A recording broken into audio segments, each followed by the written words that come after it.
Okay. Okay, we'll call our meeting to order. And the first thing is roll call, and it'll be verbal. So we'll go with Manager Waller.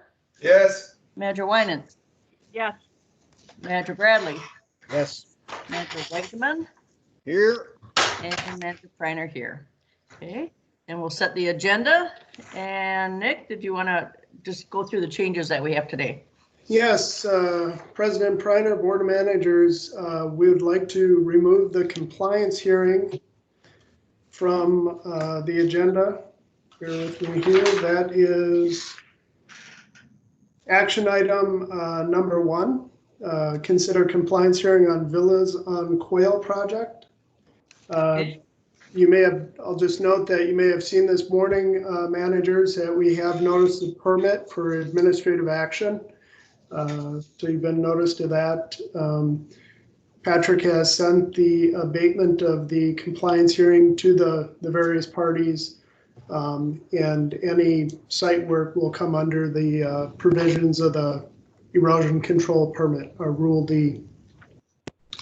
The other change, we would like to add a new action item, which you'll have seen in the materials I sent late yesterday, and also Teresa sent this morning with the revised agenda.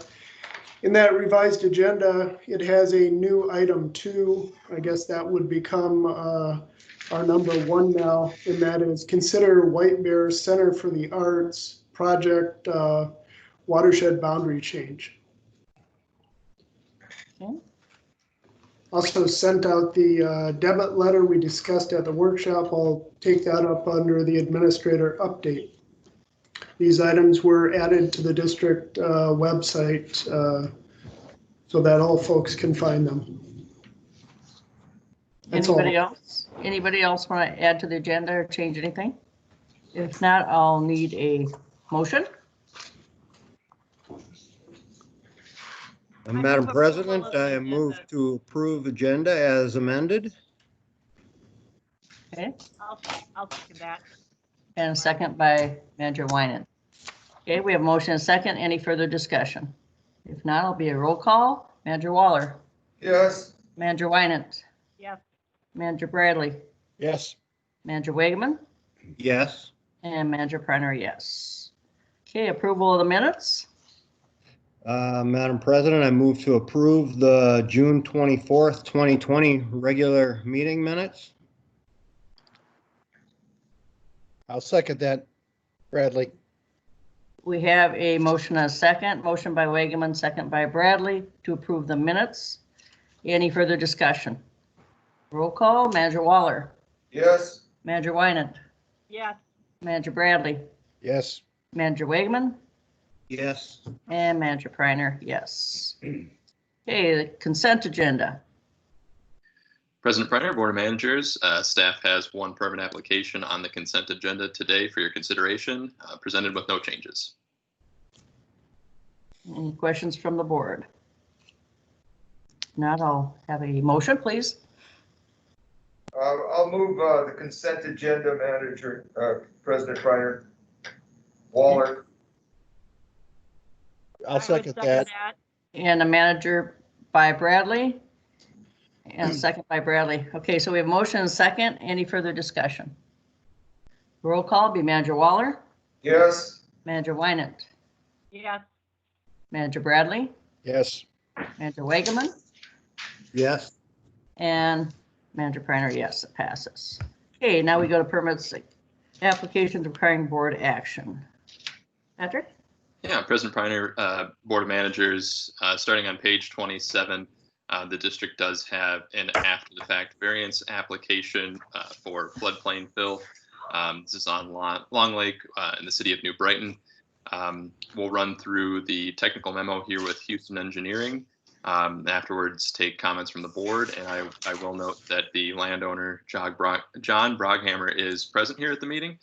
So if he has anything that he'd like to add at the end or during the presentation, we can do that as well. Sure. Welcome, John. Great. Thank you, everybody. Thanks, Patrick and President Preiner, members of the board. Thanks for having me to review this today. I want to apologize up front that this is an after the fact permit. I wasn't aware that adding some fill for yard leveling and drainage, filling the low spots would require permitting. So appreciate your attention and consideration of this today, and happy to provide any overviews or anything as we go through my variance request. Thank you. Okay, thank you. Go ahead, Patrick. Yeah, Chris, if you want to start us here through the memo.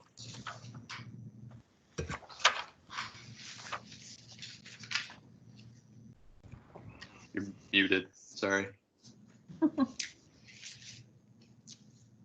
Darn it, that caught me again there. Okay, Madam President, members of the board, as noted in our memo, Mr. Broghammer, as the project applicant, has submitted a request for variance from the Rice Creek Watershed District for Rule E3B, which prohibits fill within the floodplain unless compensatory floodplain storage volume is provided within the floodplain of the same water body and within the permit term. We'll note here that the applicant also did submit a variance request for Rule E3A, which prohibits fill in a floodway.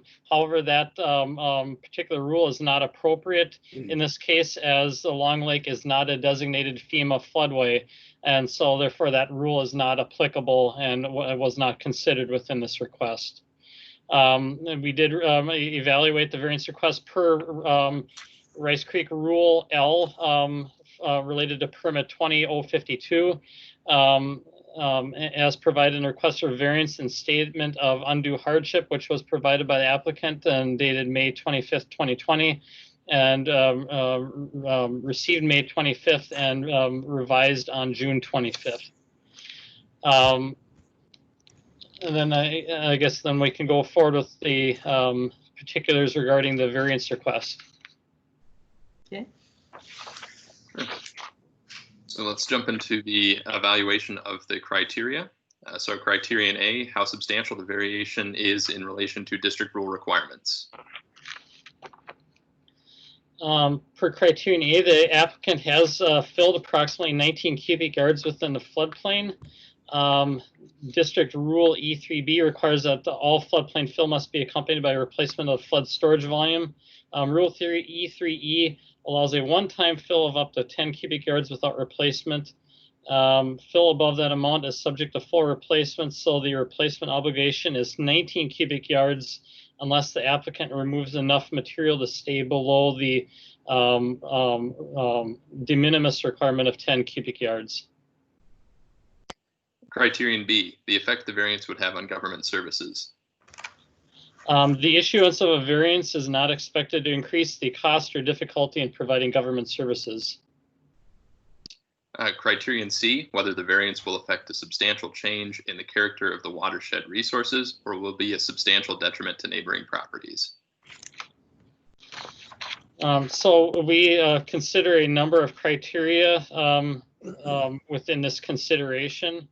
The three criteria we do particularly look at as one, water quality, particularly the quantity of pollutants such as phosphorus and suspended solids leaving the site and potential for degrading water quality downstream.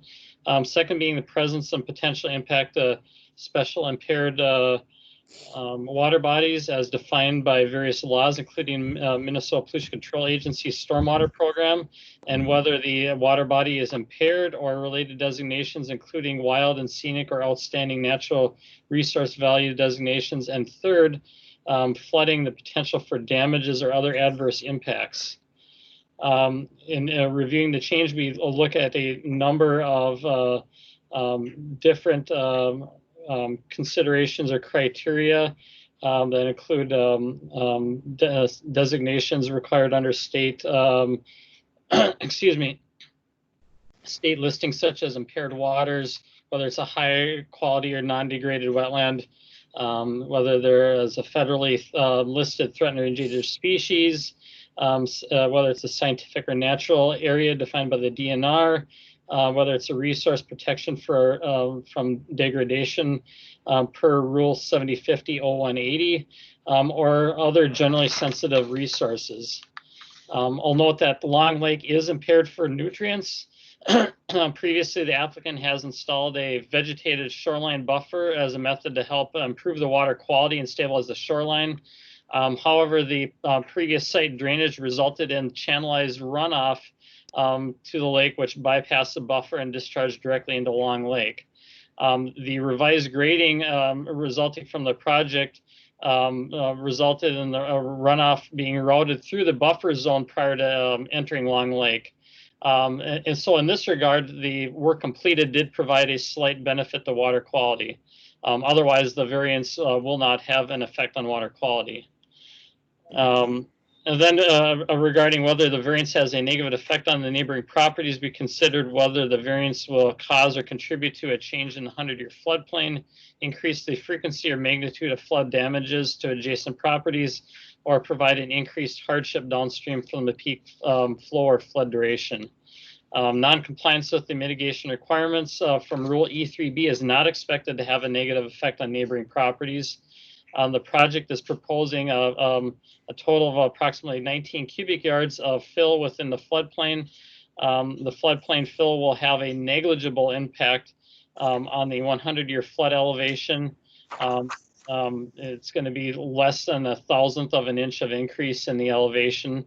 No survey has been provided. However, the applicant has shown that all flow from the property is routed directly to Long Lake. Therefore, it appears that neighboring properties will receive no additional drainage. Non-compliance with the mitigation requirements of Rule E3B is not expected to affect any of the above mentioned water resource criteria. The site has been stabilized and no other district rules are applicable. Okay, criterion D, whether the practical difficulty can be alleviated by a feasible method other than a variance. Hey, Patrick, I'm sorry to interrupt here, but if you don't mind if I jump in on a couple of these. So with the criterion C. Let's just have you wait until we could finish our thing, and then I'll have you comment at the end if you don't mind. Sounds good. Thanks, President. Thank you. Okay, go ahead. Sure. Regarding criterion D, the homeowner has provided 3 alternatives to mitigate for the floodplain fill. However, the homeowner has indicated these options are a financial hardship as well as the additional reasons listed as follows here. The first option is to strip off 1 inch of soil off of a 45-foot by 70-foot area just east of the existing home. However, due to the grading of the property, this would result in the mitigation area filling with water and being trapped from existing grading. Second option would be to strip 1 inch of soil off of a 45 by 70-foot area adjacent to Long Lake. This would result in the removal of the vegetative buffer and would also result in the runoff pooling in the same areas prior to the project. Third option would be to install a rain garden on the north side of the property. However, this area is currently utilized by the homeowner for recreational activities such as kids' sports. The applicant has also indicated that the maintenance concerns there are maintenance concerns as there are already 3 gardens on the property that are difficult to maintain. Criterion E, how the practical difficulty occurred, including whether the landowner created the need for the variance. The landowner created the need for the variance by placing the fill within the floodplain without mitigation. The applicant has indicated this problem was caused by additional drainage from grading activities on neighboring properties. We cannot verify whether these prior actions on adjacent properties resulted in an increased flow onto the property. We don't have that level of detail or information. And then lastly, criterion F, whether in light of all of the above factors, allowing the variance will serve the interests of justice. As always, this criterion relies largely in the board's domain as it involves judgments of a non-technical nature. The non-technical factors under consideration are usability of the applicant's backyard and extent that the usability of the yard may be affected by the applicant's neighbors. One criteria for assessing the project, this portion of the practical difficulty standard is the ability or inability of other permit applicants with similar site conditions to comply with the district's mitigation requirements of Rule E3B. Other applicants have had the ability to feasibly meet these requirements on site, and the practical difficulties provided by the applicant are not unique to the site and are shared by many of the surrounding properties. Any of the mitigation alternatives provided by the applicant are technically feasible. Okay. If the board has any comments? Any comments from the board at this point? I've got some, but I'm gonna wait until after I've heard from Mr. Borgman. Okay, okay. Same. Patrick? Okay, I think we will go ahead with Mr. Brughammer's comments at this point, so they get into the minutes. Please go ahead. Great. Thank you, everyone. And I'm going to share my screen here as well. So hopefully you can see that. My property, since I purchased it 12 years ago, has had a number of issues for really multiple reasons. Both my neighbors have brought in dirt or excavation material over the years to raise their properties due to the situation that I guess all of us had at one point. But over the years, nothing has really happened with my property. And through the past ownership, they have never done anything to prevent certain neighbors bringing in fill that was unpermitted as far as I'm aware, that has really created this issue in my yard that I'm showing you right now. So both properties have raised their yards. Marcus Green from Rice Creek Watershed, when he came out to do the inspection, was able to see that and validate those yards were much higher. They're rounded like soccer fields, and they both come right into my yard with no way for water to get out. And that's really the reason why I set off on trying to improve this situation. The water right now is not going through this buffer zone that we've worked together with Rice Creek to diligently create to help improve water quality. Instead, it's going around it and washing out straight from the lawn into the beach around the dock area. And we have a standing water issue as well. So what I try to do is just bring in some fill to bring it up a little bit to get it through the buffer zone and away from all of our yards, really, is what the point of the project was. And I'm sure you've read through this. I considered a number of different things as I went through the project, from trying to scrape out dirt to route it without bringing in fill. We also have a very low water table in this property. So as soon as you start to dig down, you're straight into water.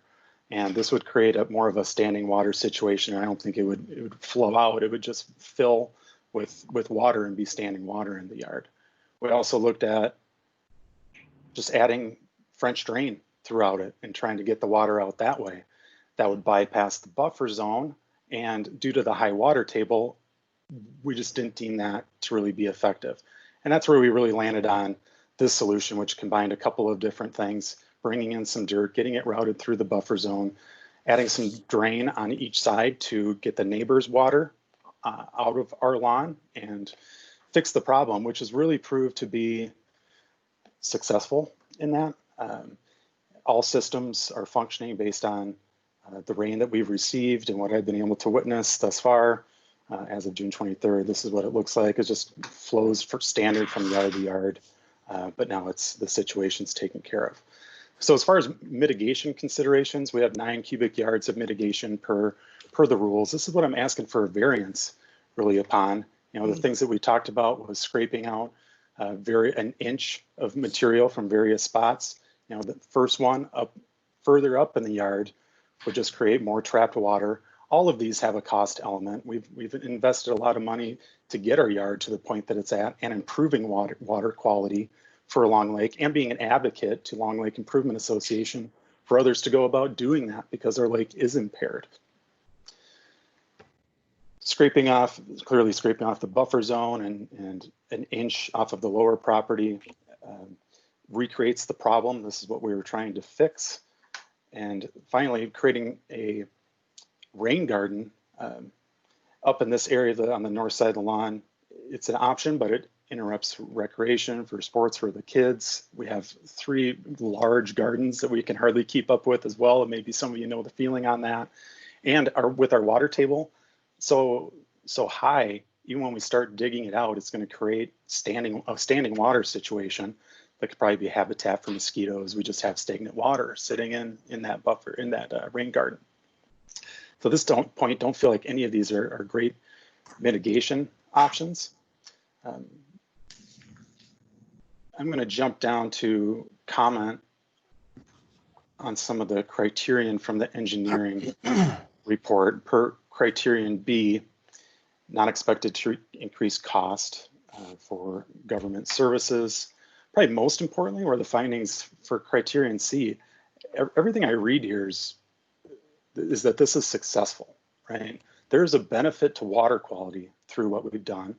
It's not expected to have a negative effect on our neighbors, negligible effect on the 100-year floodplain, not expected to have any impact on watershed resources, right? So overall, from a technical standpoint, and this is the most important thing from the findings aspect, this is all positive to me, right? These are positive things that this project has done. Now going into some of the other aspects, practical difficulty that can be alleviated by feasible method other than variance. You know, we walked through those three options and discussed why they're not the best option for my site. And based on criterion B and C, the project is successful, right? So I'm saying that per criterion D here, we don't need to provide another option on that, seeing that it's been a successful project. Okay? And per criterion E and the next one, F, you know, the problem was really caused by the neighbors elevating their lawns, right? And I do believe that it's the prior landowners not doing anything about that to resolve it, which created our yard being the dumping ground for runoff for neighboring yards, right? So that's where I do feel the practical difficulty came in. And as far as the final one, interest of justice weighs in. You know, I don't know if you can compare our project necessarily to other projects. I don't know why they haven't filed variance. I don't know what their neighbors have done in the past. I feel like this is a unique situation, and that's why we're asking for the variance request. I don't know if those neighbors have gone through the due diligence, have created site plans, have worked with the engineering company to discuss and review. I don't know what the engineering report outcome is from their project. So I would ask that you look at this from a unique standpoint and not just comparative to another project where somebody's bringing in fill. And finally on this matter, in the interest of justice served, I don't know how justice is necessarily served to me by neighbors doing this and pushing runoff into my yard that I then have to resolve. So asking for your support in the variance today. Thank you. Thank you, John. Anything, Mike, did you want to ask questions now to? Well, I just have some comments. When you want to have comments. So I've seen this exact thing happen on the lake I live on. You've got low-lying, flat property, high water tables. One guy finally gets fed up and brings in fill. Guess what that does? Next guy gets fed up, he brings in fill. Guess what that does? So one of my neighbors has Lake Reed in his driveway every time it rains. What does he do? He comes in and brings in fill. Now everybody's happy. Nobody's flooded, but we have filled the floodplain, and we've had this discussion before. Everybody would like to fill in the floodplain. That's the easy solution, and we can't have that happen.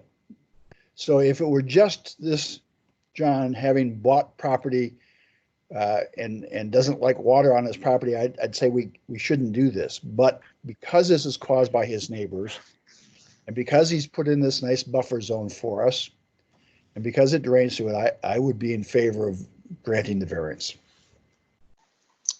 Thank you, Mr. Bradley. Madam President. Go ahead. Sorry, Mike, I didn't mean to interrupt I'm you. done. Madam President, this is Manager Wagaman. I had comments, but I think Mike did a perfect job of summing up pretty much exactly what I was thinking. So I'll just stick with what Mike had to say. I think he said it perfectly. Okay, is there anything else from the staff that we need to have here? Any further discussion on that? Oh, John, did you have a comment, Waller? Yes, Madam President, this is Waller. I support the variance. I don't have any problem with that at all. I'd go so far as to say I don't think that the district has, I'd like to know if the city of New Brighton has a floodplain ordinance. And if they have a floodplain ordinance, I believe their rules are precedent over ours. And so I don't think we have a need to grant a variance if they have a floodplain ordinance. And so their floodplain ordinance is what counts here. I don't know what their floodplain ordinance is. I don't know if they have one, but if they have one, I think that's something that the staff should have figured out before we start issuing a compliance order. because he may be in compliance with whatever's at the city of New Brighton for floodplain filling. And maybe they don't have an ordinance. In that case, if there's an absence of it, our rule would take effect. But if they have an ordinance, our rule, in my opinion, has nothing to do with this. So, but I'll support, I don't have any problem with what he did. And I'll support his variance. Anything else on that? This is- Maybe that's a policy that we should incorporate, to always check the city and make sure what their ordinances are in comparison to ours. Even in a permit application, not necessarily a violation. Madam President, Go ahead. if I may comment on that.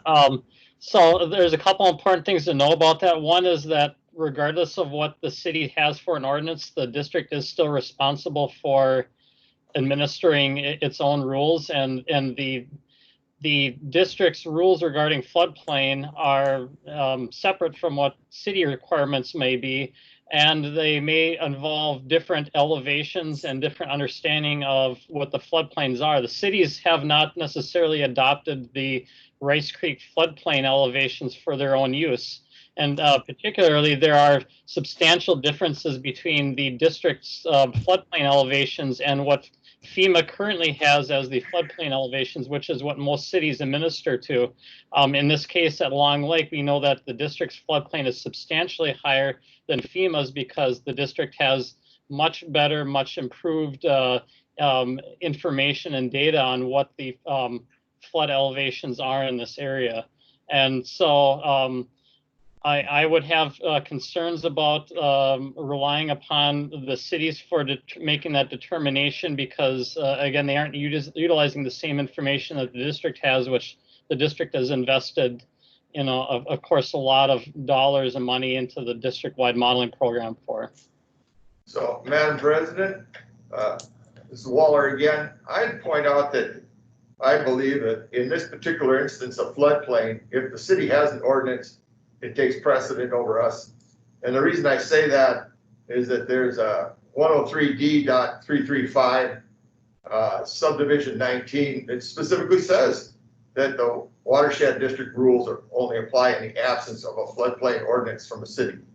So I think we need to do a matrix, not just on the violation, but on all the cities to see, as we did with the MS4 rules, to see what their floodplains are. And even if they're not up to date, sometimes the cities don't want a more up-to-date floodplain because that may take away floodplain. In other words, and they may want to have that extra buffer in there. It depends on each city. But in the particular case of floodplains, I don't believe if they have an ordinance that our ordinance is superior to that. It's only in the absence of. John, I think this isn't the time to have that discussion. We should deal with the variance request as we have it today. So if anybody will, I'll entertain a motion on page 27.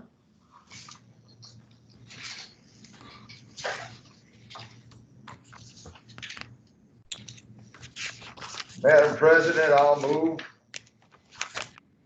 that to approve the variance request for variance application 20052 as outlined in accordance with the Rice Creek Watershed District's variance technical memorandum dated July 1st, 2020. I'll second that. Sorry, Marcy, you can get the next one. Okay, so we have a second by Bradley. Any further discussion? If not, it'll be a roll call. Manager Waller? Yes. Manager Wynant? Yes.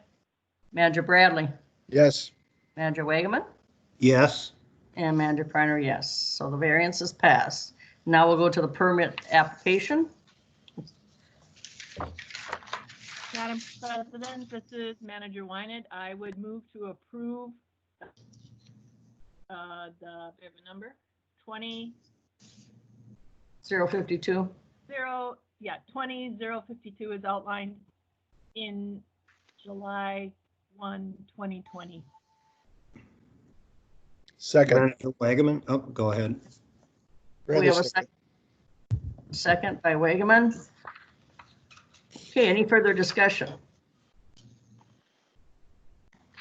The only thing I would like to say is I really appreciate John coming forward and following this process because we're in this process and that's how we have to deal with it. So I appreciate your patience on this. So we have a motion and a second. Any further discussion? Manager Waller? Yes. Manager Wynant? Yes. Manager Bradley, Yes. Manager Wageman, Yes. and Manager Briner, yes. All right. That should do Right. it. Thank I you. just want to thank you all. Rice Creek Watershed has been a great partner to Long Lake with all the work that you've been doing. So this whole situation has caused me a lot of personal strife, and thanks so much for the decision. And even with everything going on in the world, this seems so trivial, right? So appreciate you deciding on the variance. So thanks, and I'll let you move on with your meeting.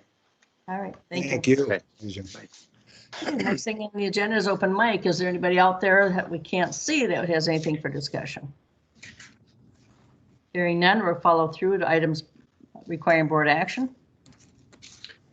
Yes, President Preiner, Board of Managers, the next item on your agenda is the additional item on the White Bear Center for the Arts, which is a district petition to amend our boundary adjacent to Velamo for the White Bear Center for the Arts project that they're undertaking. I do have, let me share my screen. Here it is. I believe you should be able to see that. That is the image out of the memo that was shared with the board as part of the packet. I'm sharing this with you to where my cursor is here at the very top. This parcel was, excuse me, recently acquired by White Bear Center for the Arts, and I just had communication from them this morning that they would like this parcel added to the change if it's not unduly problematic. I'll go on to say that at this point, with some work from Houston Engineering, they can take a look and see if that technically drains. On the surface, it would appear that way, that it does drain to Rice Creek, and we could add that parcel number into the petition document. Beyond that, so the objective here is to get those parcels into Rice Creek. One of them currently does, as the image illustrates, and we'll get the other 4 into it and start this process with Bowser. They would like to build a structure that crosses a parcel line. The city ordinance will not allow that. I think it's important for me to note here from my communication with the City of White Bear Lake staff, Samantha Crosby, who is the planning and zoning coordinator. They want to make clear that the city is not requiring this, if you will, but rather the White Bear Center for the Arts could, divide their building up and have 2 different buildings or 3 different buildings that don't cross the line. It's a little bit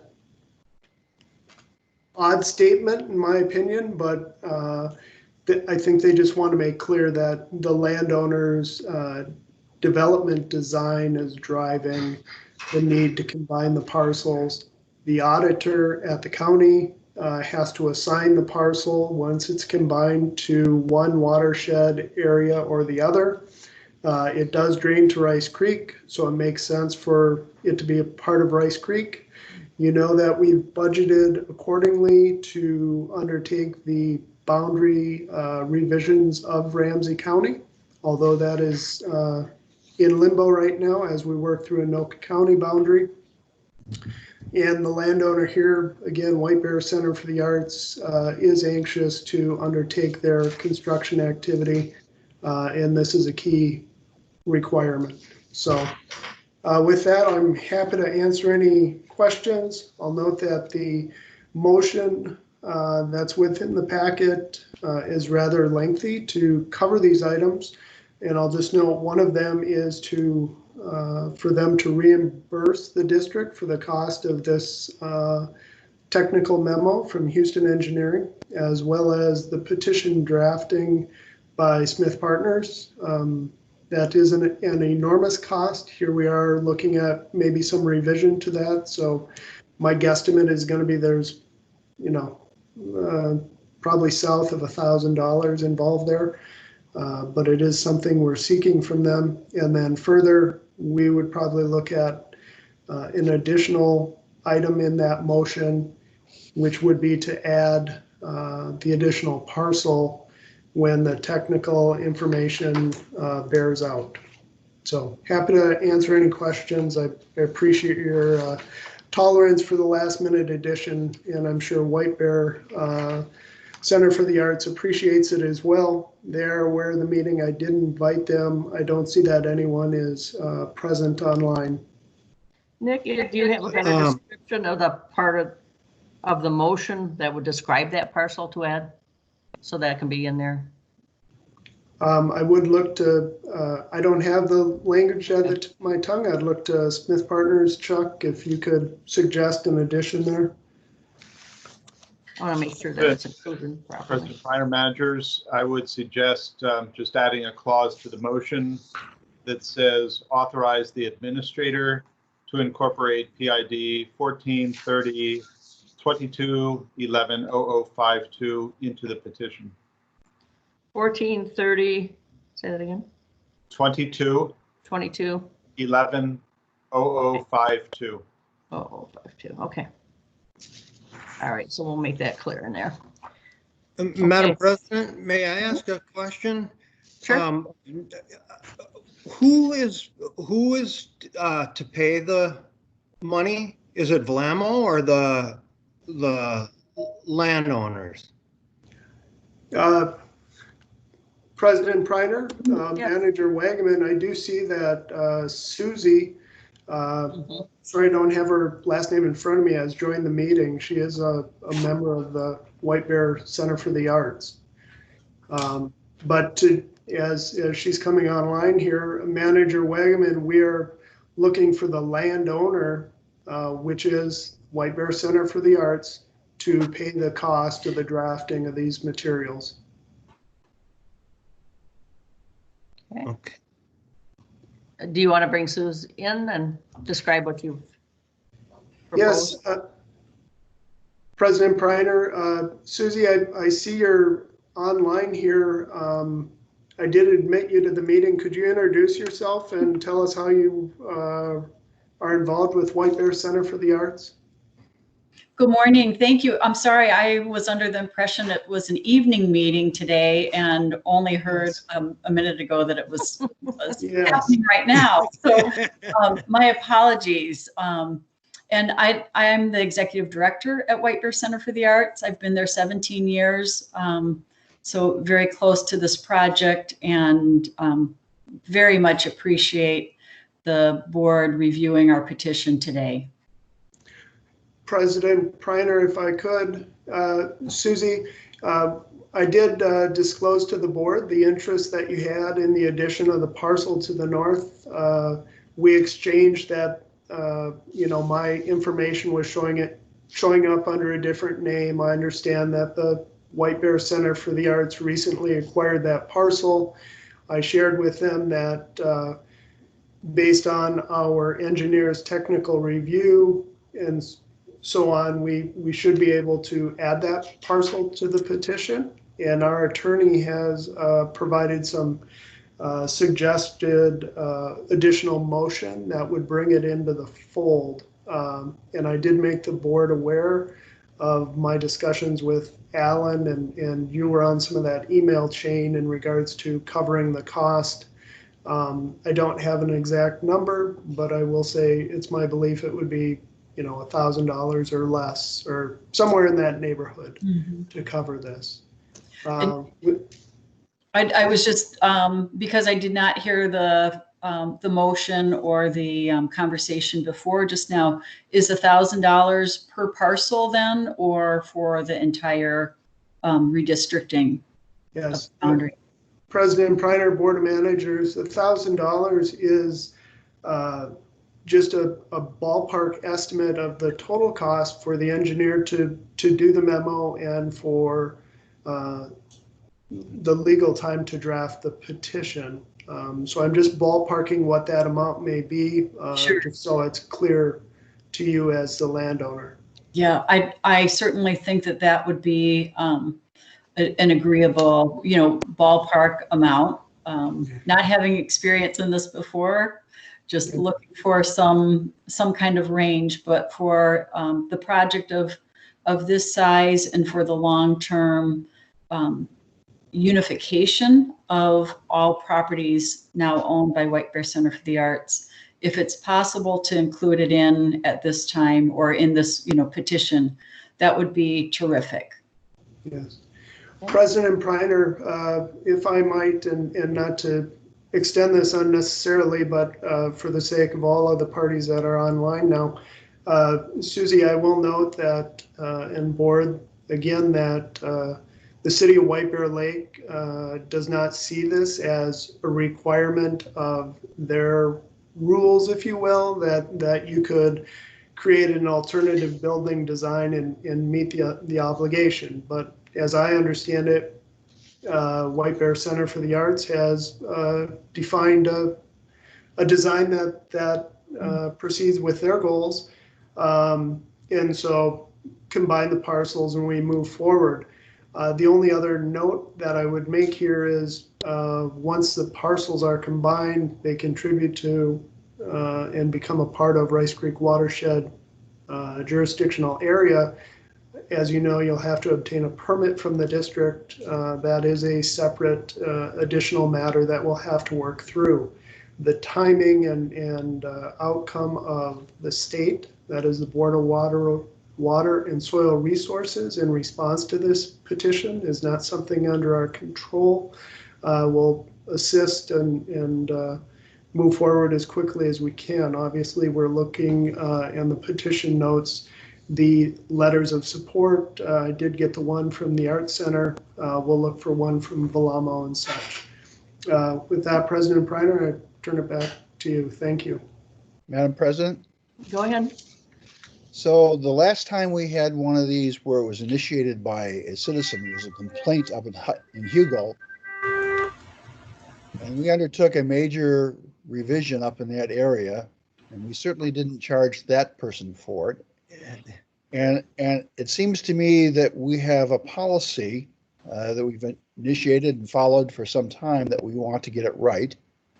And this, while it was brought to us by one citizen and citizen benefits, although they're going to have to pay our taxes, benefits from it, it seems to me that we should pay for this rather than make it a charge on the requesting party. And Madam President, that was exactly why I asked who was paying, because I agree with Manager Bradley. If it belongs in our district, I don't think it matters who brings it to our attention. It either belongs in our district or it doesn't, and I'm not sure why it should be up to them to pay to get it where it belongs. Well, my only take on that is that it's their request and they can't accomplish what they want another way. It's According still to what belongs in our district, though. I don't know that building through buildings is accomplishing it another way. I mean, I Well, think that's. I'm just saying that's what they proposed, yeah. We've said before that the people get to decide how best to accomplish their goals on their land, so. So that would be my proposal, that we not include a requirement that the Art Center pay for the cost, that we incorporate it as part of our overall program to adjust our boundaries as when called to our attention and appropriate. Do you want to go ahead and make that your motion? If I had the documents from this morning printed so that I could do that, I would. But I'm gonna let somebody who actually has all the numbers and things in front of them to make that motion. I do not either. Okay. Well, oh my gosh. President Preiner, I can share. Yeah, there you go. There's the proposed motion at the top of the page. As just a note, again, we'd look for authorization as well for the additional parcel.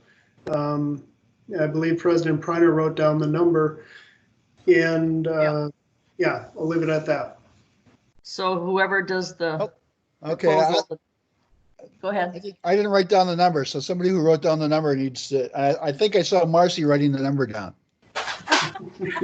I have the number for everybody. It's 14-30, 2022-11-0052, if that's correct.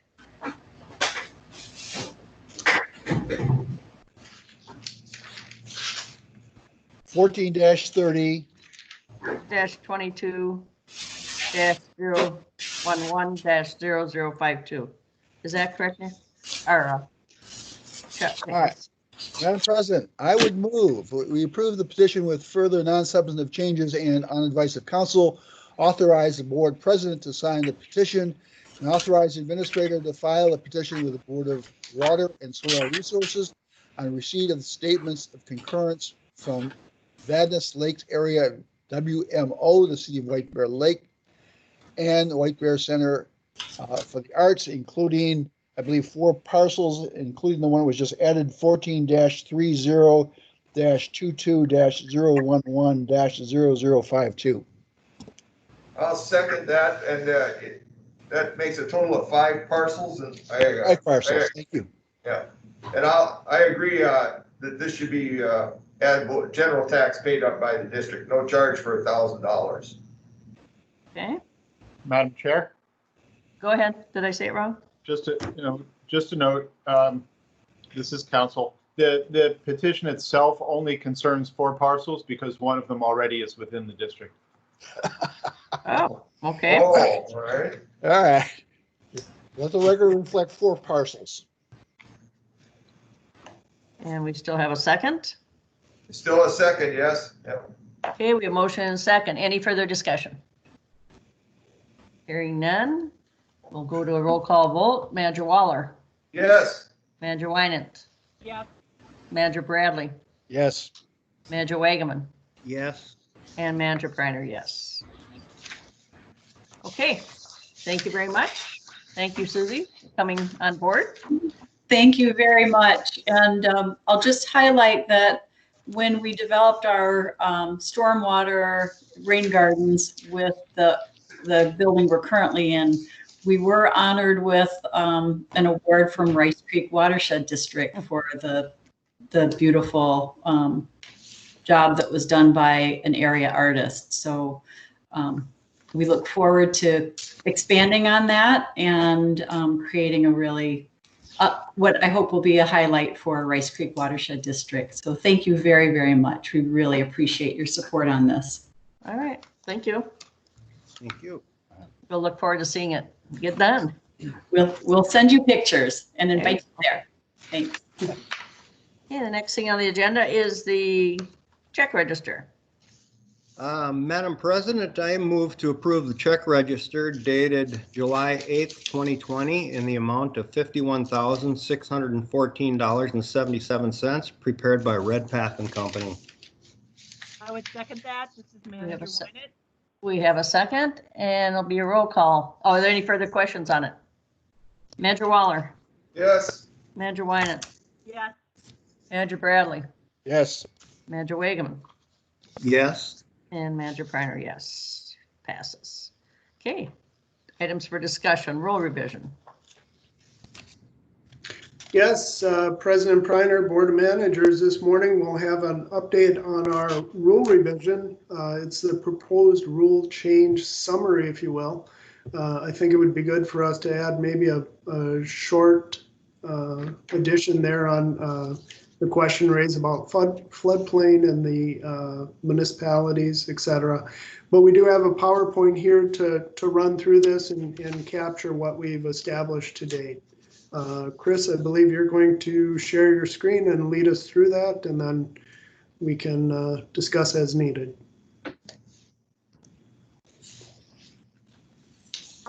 Sure. Everybody seeing my screen here? Yep. Um, Looks like the presenter's view, yes. Oh, yeah, let me change that here quick.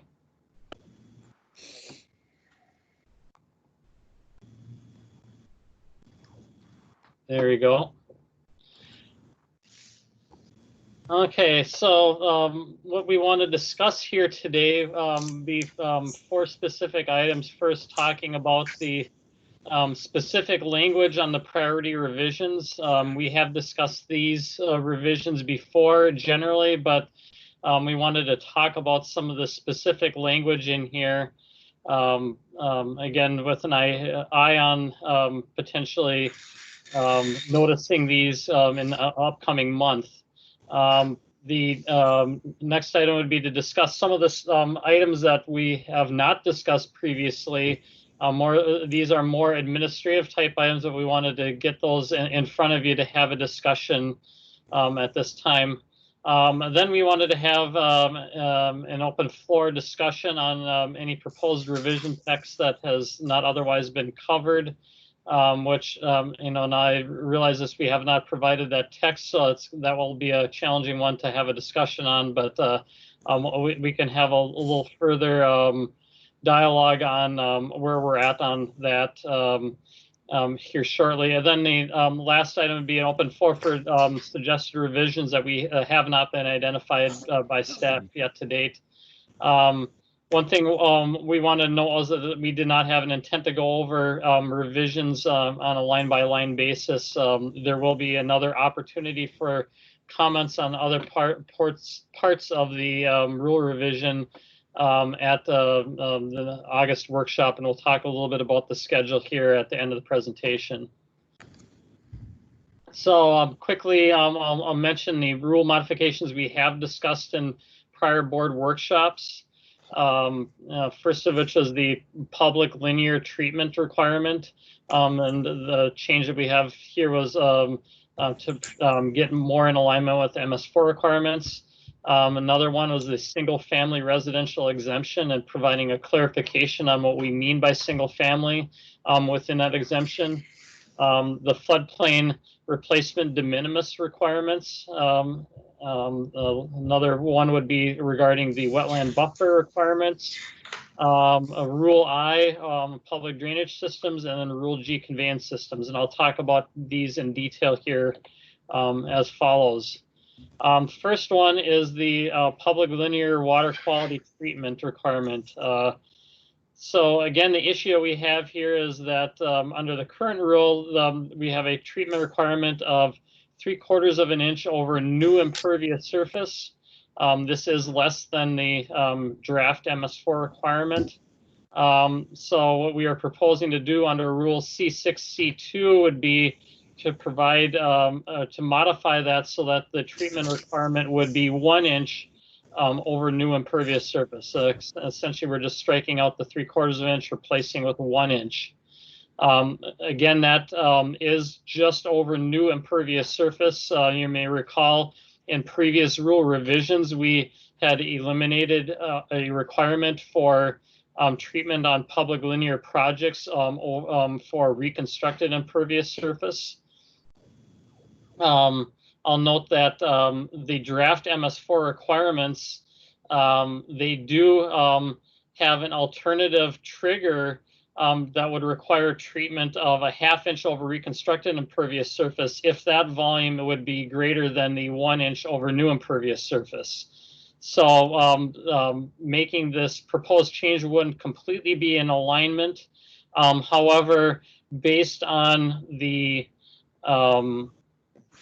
I would say based on our information and the opinion of the engineer, the Rice Creek rule that we have in aggregate does provide an equivalent resource protection, because there are other areas where the MS4 requirement is a little bit different than the Rice Creek requirement, particularly with regard to the Rice Creek's requirement that infiltration occur if feasible. That's something that is not required under the MS4 requirements. And again, I'll note that there is rationale for that beyond water quality treatment for the district. Again, the district has an interest in requiring that infiltration purposes, knowing that the district has overall concerns with volume with regard to runoff and the runoff quantity going through the district that's been resulting from both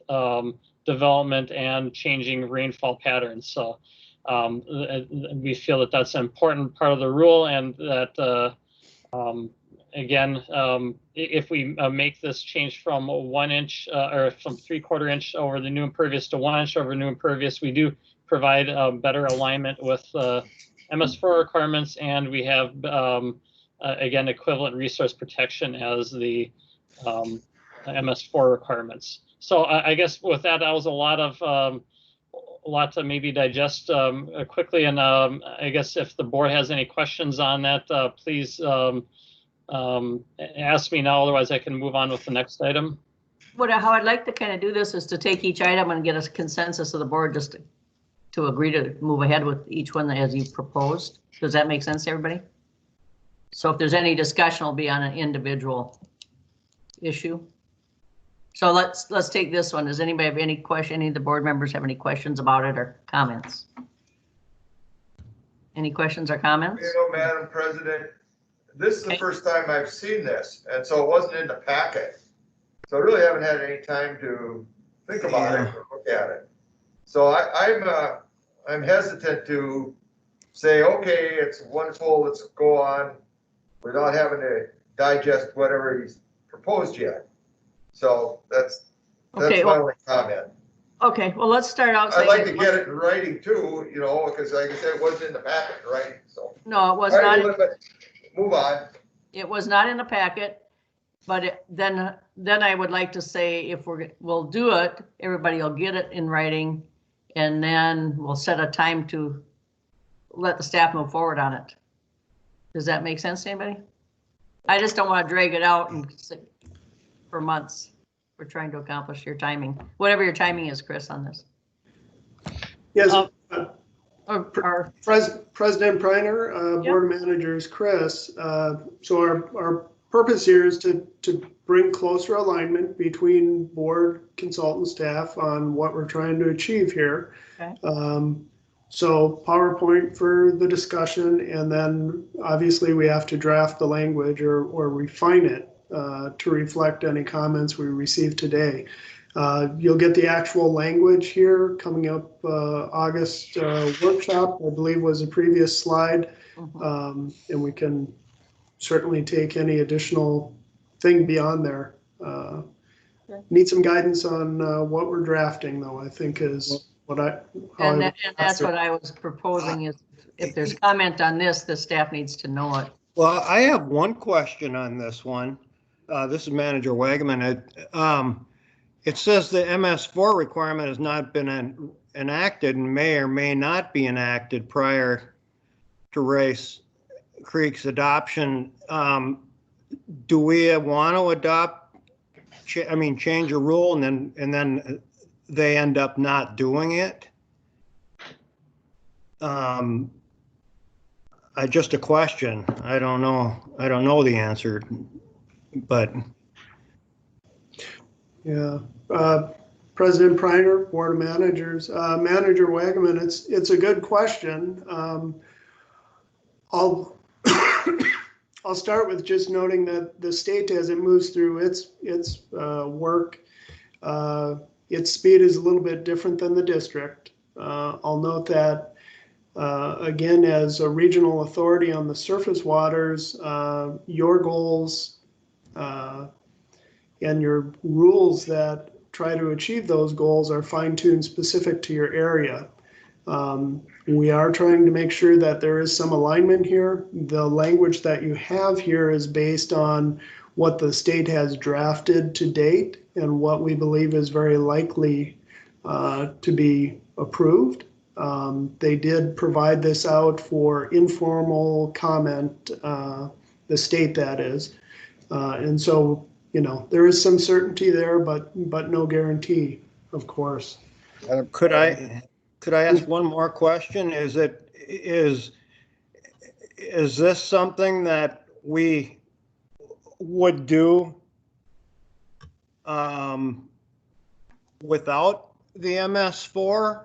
I mean, is this the 1 inch? Is that what we would want in our rules? Forget MS4 or that they exist. What do we want our rule as? 3/4 inch or 1 inch? I mean, obviously 1 inch is going to be more treatment, but I guess I'm just asking what we had it at 3/4 for a reason. Is changing it to 1 inch the thing we should be doing? Madam President, Manager Wigman, that's another good question. Certainly, there is value in water quality treatment and requiring 1 inch as opposed to 3/4 of an inch. To some degree, it becomes a policy decision. One thing to keep in mind right now is that the district for non-public linear projects does require 1.1 inches over new impervious surface. True. So bumping this up to 1 inch still wouldn't be the same kind of treatment that would be required for non-public linear projects. And then the non-public linear projects also have treatment requirements for reconstructed impervious as well, which we don't have here. Madam President? Yes, go ahead. This is to Chuck. One of the thorny things that raises from time to time is when two different bodies with authority attempt to synchronize their requirements. And sometimes you can, sometimes you can't. The question was whether or not we should draft a rule that says 1 inch or the MS4 requirement, whichever is greater, for example, or whichever is less, for example. And maybe Chuck wants to think about that, but it'd be one way of potentially syncing us up so that we establish our requirement, but then accept either higher or lower from MS4. Depending what MS4 does. Yep. Right. But yeah, that's a thorny question. If we both have authority, is an illegal delegation or not? So, Madam President. Oh, go ahead, John. So the easiest way to do this, Mike, is to be exactly what MS4 says, in sync with the state, not have a discrepancy between the two, not have a difference in the two numbers. Well, that gets to the question I'm putting to Chuck, whether or not that would be an illegal delegation of our authority. To make it the same as the state, is it illegal of delegation? That's what we're asking, Chuck, John. Yeah, Madam Chair, managers, in this case, two things. One is that when the MS4 requirement is adopted, it will be mandatory on the district. So in essence, the law itself requires that the district adopt the standard. And the state standard is considered on a 5-year cycle, and every 5 years the district will go through and do that. It won't be amended in the interim. So there isn't, I don't think, a delegation issue where the district just says, we adopt the state standard, however it may change. The district, 5 years from now, when all of you are serving augustly on the board here, it will come back again. But I also think that in this case, there's I would just say, in my estimation, and I think that's consistent with others, there's very little uncertainty about what the standard will be here. The PCA, they did go through an informal rulemaking, then they published the proposed rule, then they have had the formal rulemaking process. They've received all the comments and they've provided response to comments. There's debate about some of the terms of the MS4 permit. This is not one in which there's been debate. And the PCA has also taken the position, at least at this point, that they're not going to evaluate different ways of regulating. They're going to look for the 1 inch standard. So I think in this case, this is one term that's almost certain. It's what the standard is going to be. And the only question really is the timing of it. We're not sure why the PCA, is continuing to just sort of sit on their proposed rule. So it's just a matter of whether the district gets to a point where we're ready to adopt and the PCA hasn't yet adopted, what you would do then. But at this time, and looking toward the fact that we're looking to complete our process for rules effective January 1st next year, it would seem to make sense just to sort of proceed this way.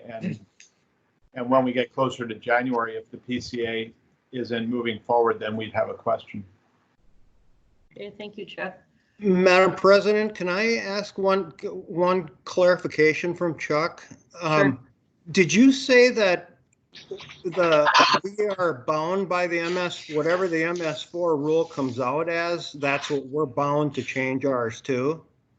So basically, all we're talking here about is a timing issue?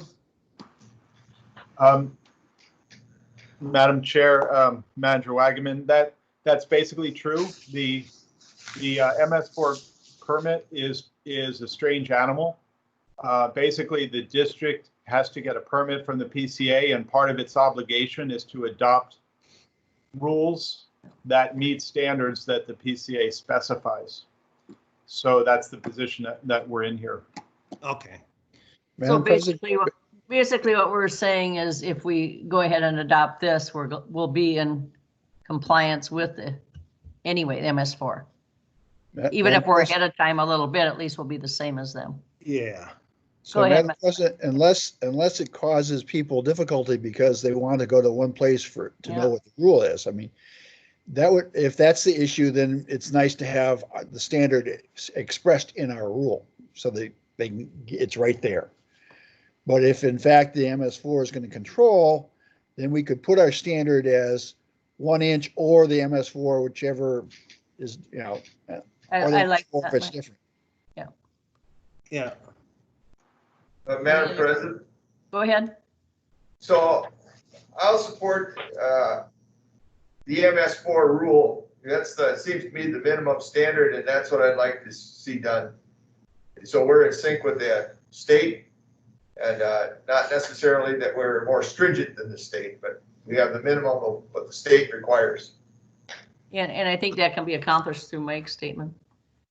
Yeah, if that's what it is, I'm not interested in making a more stringent rule than what the MS4 state requirement is. Okay, so with that change of language, we have a consensus to let this one move ahead? Madam President, if I may, maybe I can try to get a little more clarity from the board on what the proposed rule would, or I should say language change would be. One thing I'll again note is that we're just trying to, with this change, modify one portion of the requirement, the water quality requirement for the public linear projects. And we're just making that more in alignment with MS4. Again, I'll note that if we strictly follow MS4 requirements, we would be also adding in a requirement that they treat a 1/2 inch over reconstructed impervious surface as an alternative, or I should say as a minimum alternative measure. That's something that we don't currently have in our rule. That's something that the district had removed from the rule. So and I'd have to think a little bit about how the language could be written within the rule in order to be specific only to new impervious surface rather than the other requirement. And again, there's been rationale that the district has had in not requiring that other treatment for the reconstructed impervious surface. So I guess if the board can provide some direction on that. So you've managed to confuse me completely because you're telling me the MS4 controls, and next second you're saying it doesn't control. This sounds like something that you ought to bring back to us. Okay. Yeah, and maybe maybe it would. I suppose one thing I could do is I could bring up the specific rule language here to just to kind of see how that works. And maybe that, again, that's something that maybe we need to provide as an item for the board to digest before we have a little more discussion on it. So my point is, Chuck, do both of those provisions apply to us, or only the one, and why?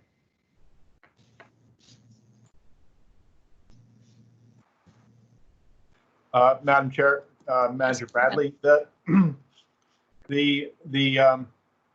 The MS4 standard is 1 inch over new impervious or 1/2 inch over combined new and reconstructed. And that's the detail that we've been discussing. If the latter is mandated or if the 1 inch is sufficient. So that, you know, that question remains out there. That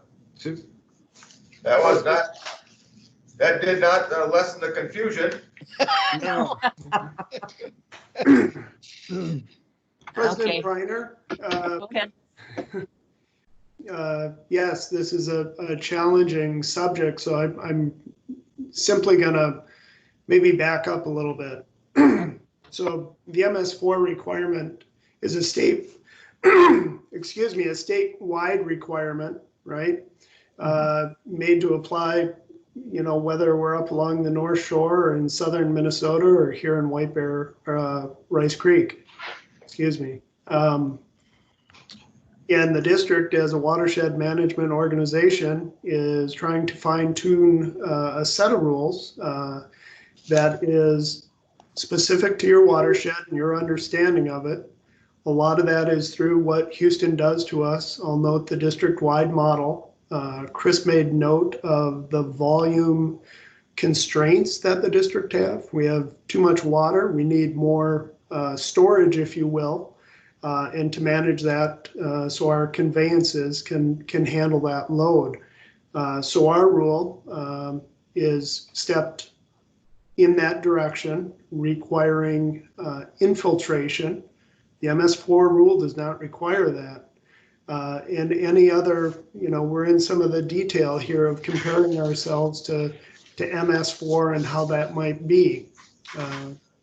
There is some importance in that the district recognize itself as the regional authority and its understanding of these matters and put forth a set of rules. And that rule works toward accomplishing the goal while balancing the concerns that the municipalities or other partners and the whole, if you will, might express with the district in how you balance these things. Now, more specific to this, as was noted, on guidance from our partners and recognizing our partners' comments on the reconstruction of impervious surface on their public linear projects, we took that out. And I believe they were happy with that to some degree.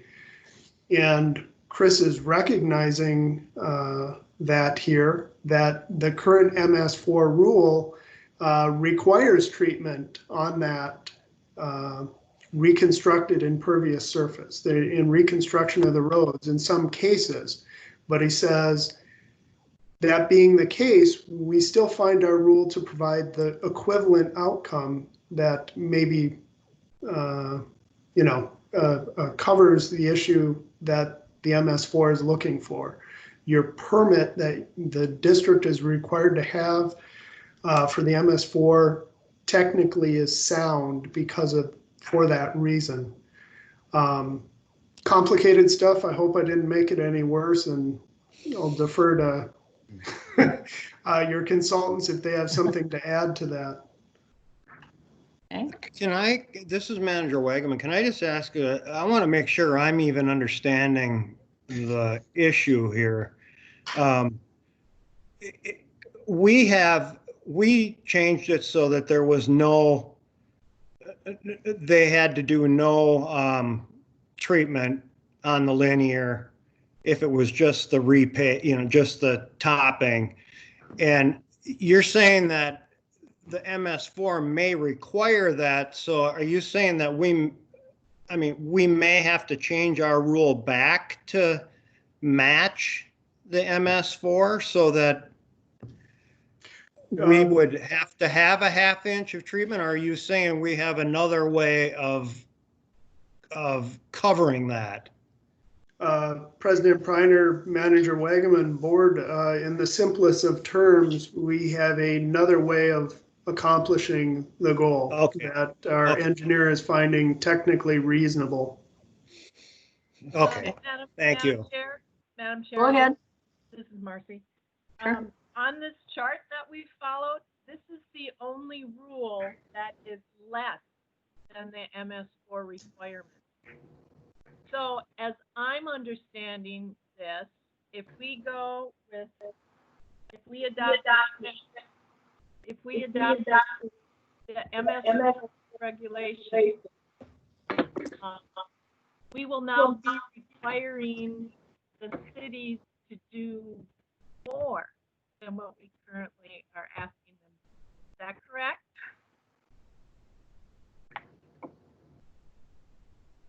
Chris?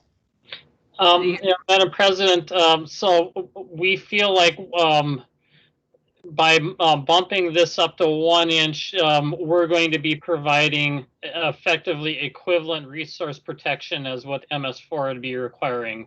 We feel that right now with a 3/4 of an inch, it would be tougher to justify that the current rule would provide an equivalent resource protection. Bumping it up to 1 inch, we feel like it does accomplish the MS4 requirement at that point.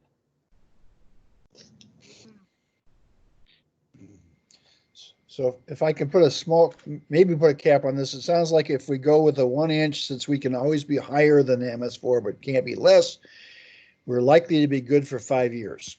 5 years is a lifetime. So, Okay, everybody concur with Mike? Madam Chair, I agree. this is Chuck. Go ahead, Chuck. The basically the district, the proposal is to increase from 0.75 to 1 inch.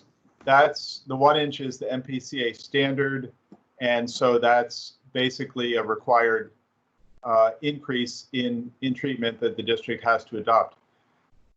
The PCA proposed rule also has an alternative standard of 0.5 of both new and reconstructed. That's not what we have in our proposal at this time, as Nick and Chris indicated, based on engineering position that what we've got will be equivalent.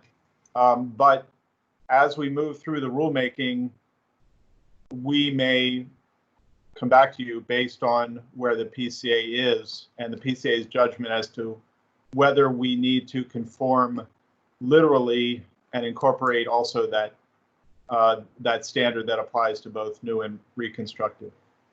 I hope that's accurate. So Madam President? Go ahead. So that was less confusing, Chuck. I understand it. Yeah, I understand we have to go to the 1 inch because that's what the PCA is going to have. And that becomes the minimum standard and we're required to do that. What we've done in the past is we've said, look, our 3/4 of an inch also covers this other portion down below that's described as a 1/2 inch. And you're hoping that we'll be able to continue to have the state accept the 1 inch as enough without having to create a second rule, but we may have to create a second rule for the 1/2 inch. Did I understand you correctly, Chuck? Yes, Manager Waller. Thank you. Okay. Everybody agree to move forward on this and let them recompose it when they're ready? Yes, I'll move for. I understand Consensus? now. Consensus, everybody? yeah, Okay, Yep. that then we'll works. go ahead, Chris. Okay, thank That you. was easy. Okay, the single family residential exemption. The issue here is that we have had previous projects in the past that are applications for permits that have identified themselves as single family residential. But it's been unclear how to administer the rule with regard to some of these, particularly with regard to some of these projects where these outbuildings are very large in nature. You know, there's one in particular we had noted in Columbus recently a very large outbuilding for a horse stall structure, and it becomes fuzzy at that point of whether these are going to be used for home businesses, whether they qualify for that single family exemption. And so what we're proposing here is to create a new rule C12A, which would replace rule C2B, that states, and I just have the portion of the language underlined, which would be added. Permit not required for single-family residential construction on an individual lot of record. And then the new added language would be if the proposed impervious surface of the lot is less than 10,000 square feet, excluding the driveway. And then if the lot is within the development previously approved by the district, the construction must conform to the previous approval. So again, we're trying to define that single-family residential being work that would include less than 10,000 square feet, and we would exclude the driveway because there are some homes that have a very long driveway that could push them over that 10,000 square feet. Yeah. And just to note, we are in the rule going to be moving or relocating some of these exemptions that were located under C2. We think it's more appropriate to locate them under C12, which is where the exemptions for Rule C have been traditionally located. So are there any questions on that one? Any comments or questions? Consensus, we'll leave that alone, move ahead. Everybody's good? Okay. Go ahead, Chris. Okay, floodplain fill replacement. So we have reviewed the this issue. We know that there have been some applications in the past for variances related to this rule for fills that have been under 100 cubic yards that have been triggered or have triggered the rule because they are over 10 cubic yards of fill. Currently we provide an exemption or de minimis for 10 cubic yards. We have done analysis on this, and we have determined that these fills, permitted fills of under 100 cubic yards, they do not provide any impact on floodplain elevations, both by themselves and even cumulatively.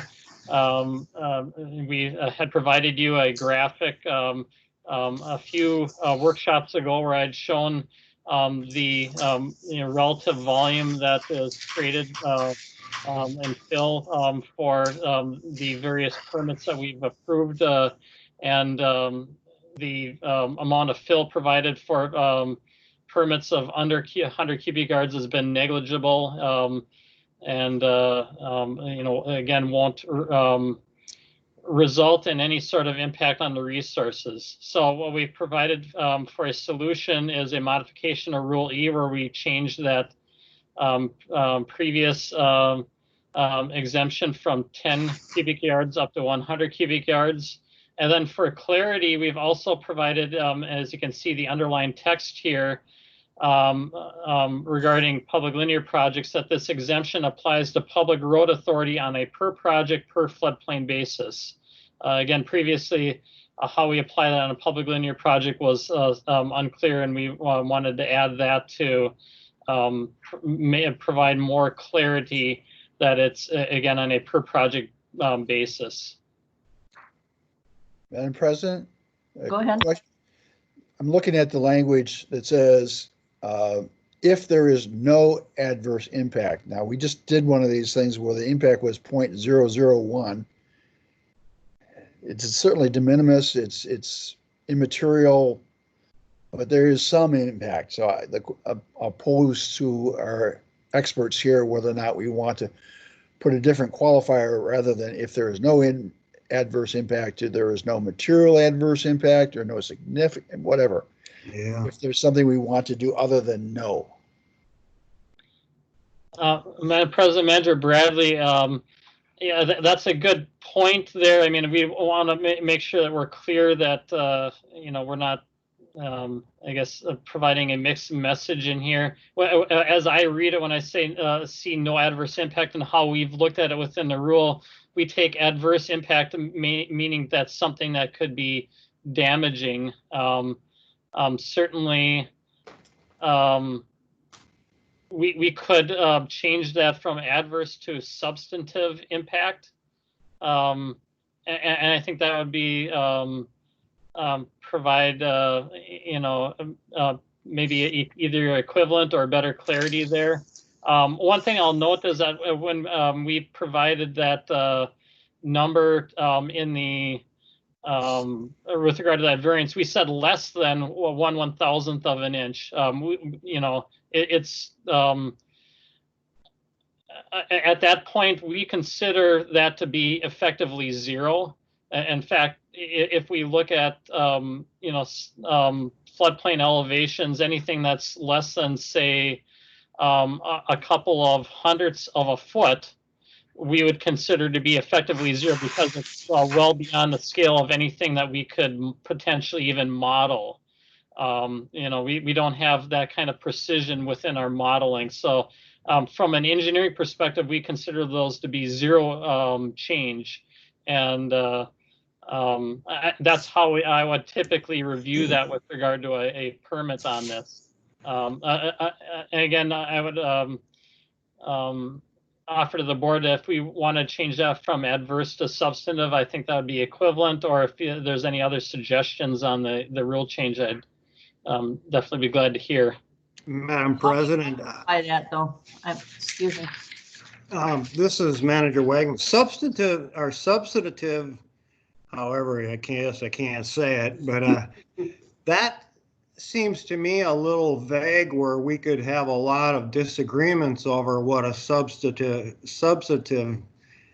change is down the road. That's the only thing that I can think of on that is a little vague, and we could all have a different idea of what substantive is. Sure. Well, and you can't qualify what adverse means either. So we need to have something that qualifies the term. President Priner. What's adverse? I might think, well, nothing's adverse. It should go ahead. Next person might think, well, it's really impacts, Yeah. President Priner. Go ahead. President Priner, Board of Managers, point of clarification with Chris here. Chris, is it about the practical application of the rule? So I think the rule is written in a way to conceive that there may be a basin that under a flooding condition has, let's just say, two structures on it. One that is already close to incurring damage from flooding waters, and the other property or landowner who proposes to exercise this portion of the rule, in doing so, may cause that other structure to flood. That would be an adverse impact and a problem that the district should recognize in managing the floodplain before we would permit. Is that kind of how practically this could work out, or what the engineer would be looking for adversity? That is correct. Yeah, usually when we look at adversity with regard to any part of the rule, we would look at is it something that is potentially damaging? And that would be what we would apply. I mean, from a practical standpoint, if there is less than 100 cubic yards of fill, it's going to be very unlikely that there's going to be a resulting adverse impact on a property. But we have that as a clause in there, particularly if we're looking at a very isolated floodplain area where they would be doing this, and where 100 cubic yards, or 99.5 cubic yards would potentially have a greater impact on that location. But even then, there's the rationale that we have for bumping this up to 100 cubic yards is that those fills generally in nearly all cases would not result in any sort of substantive increase or damage on another property. Again, that clause is in there just as a additional option, just in case we have this one particular unique case where there's a potential issue that may occur and you have a structure that is, within the 100-year flood elevation or very close. Madam President, I have a suggestion for our experts to consider. Go ahead. Instead of saying if there is no adverse impact, say unless there is an adverse impact. It makes it quantifiable rather than no adverse impact, unless there is an adverse impact. Now we can talk about property and impacts and 1%. Yeah, that would make sense. Chris? Yeah, I think that makes a lot of sense there. And as I understand Manager Bradley's suggestion, that would also remove the portion of the language that says to the 100-year flood elevation. To me, I think that would be appropriate too, because the adverse impact may be to a property rather than to the there you go. elevation. Yeah, that would work for me. Okay. Any other comments in the floodplain, Phil? Oops.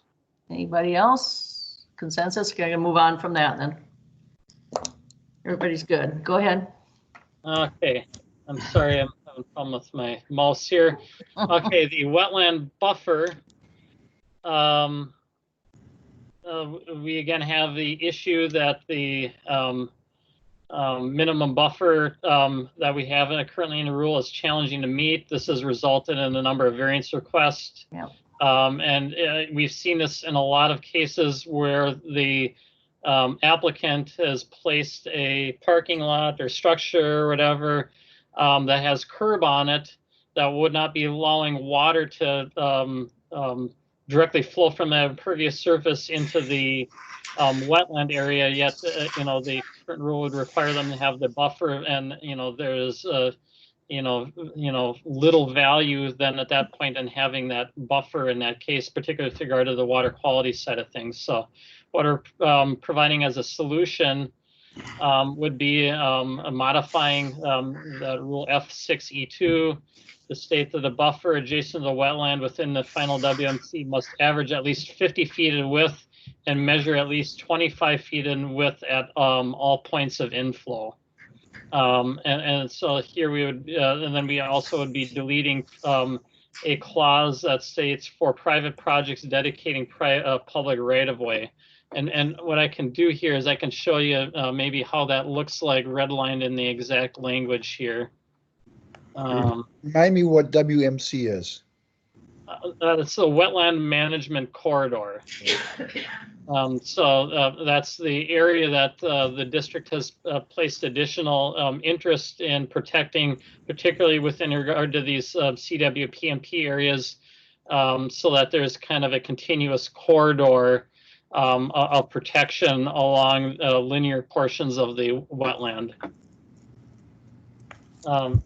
And again, I'm going to share my other screen here where I have the rule here. So in this part of the rule here, we deleted the portion of the rule that said at all points and meet the average. That was regarded to that 25 feet in width. That was one of those requirements, again, that the applicants had a issue with the language at all points, and also regarding the average width. And then we also deleted this language of concentrated inflow and just said at all points of inflow. That way we are providing some measure of protection at every location that does have inflow, but we are providing that flexibility so that it's not at every single point along the wetland. I don't see how you've accomplished that. It still says it's and measure at least 25 feet. In points of inflow, so it wouldn't apply to areas that don't have inflow now. Okay.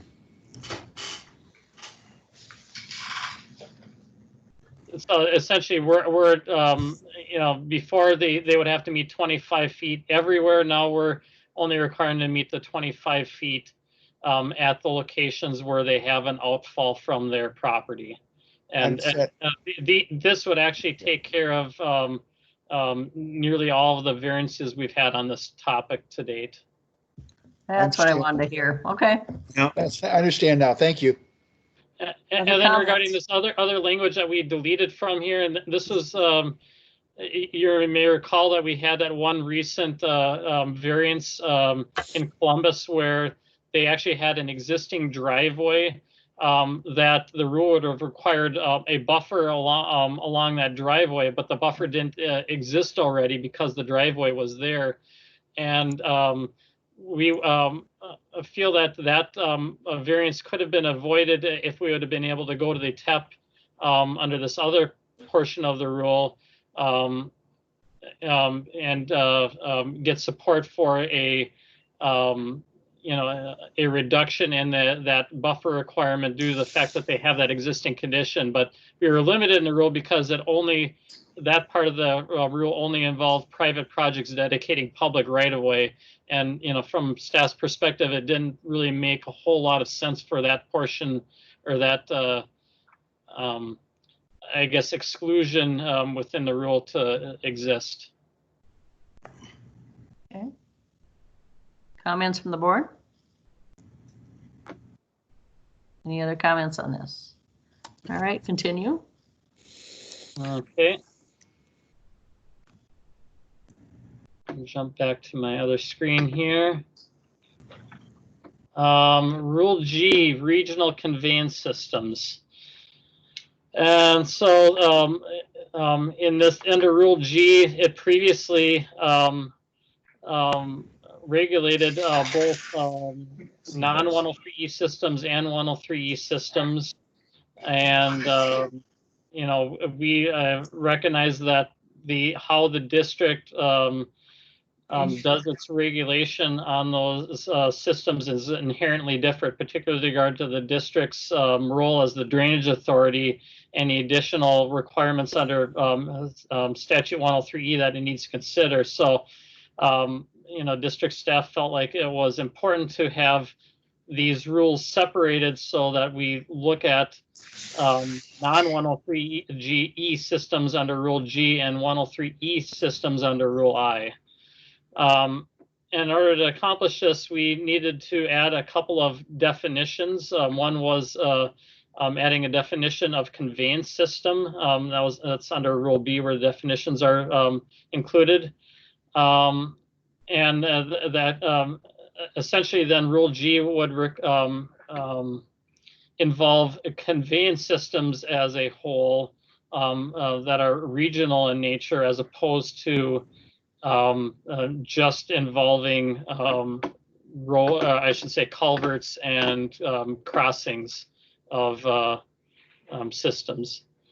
And so one thing that we added under Rule G2 was this language about a regional conveyance system extending across 2 or more parcels of record. Again, we're not trying to regulate systems that are of a non-regional nature. We've actually specifically under our definition identified regional to be systems that are greater than 200 acres in area draining to them.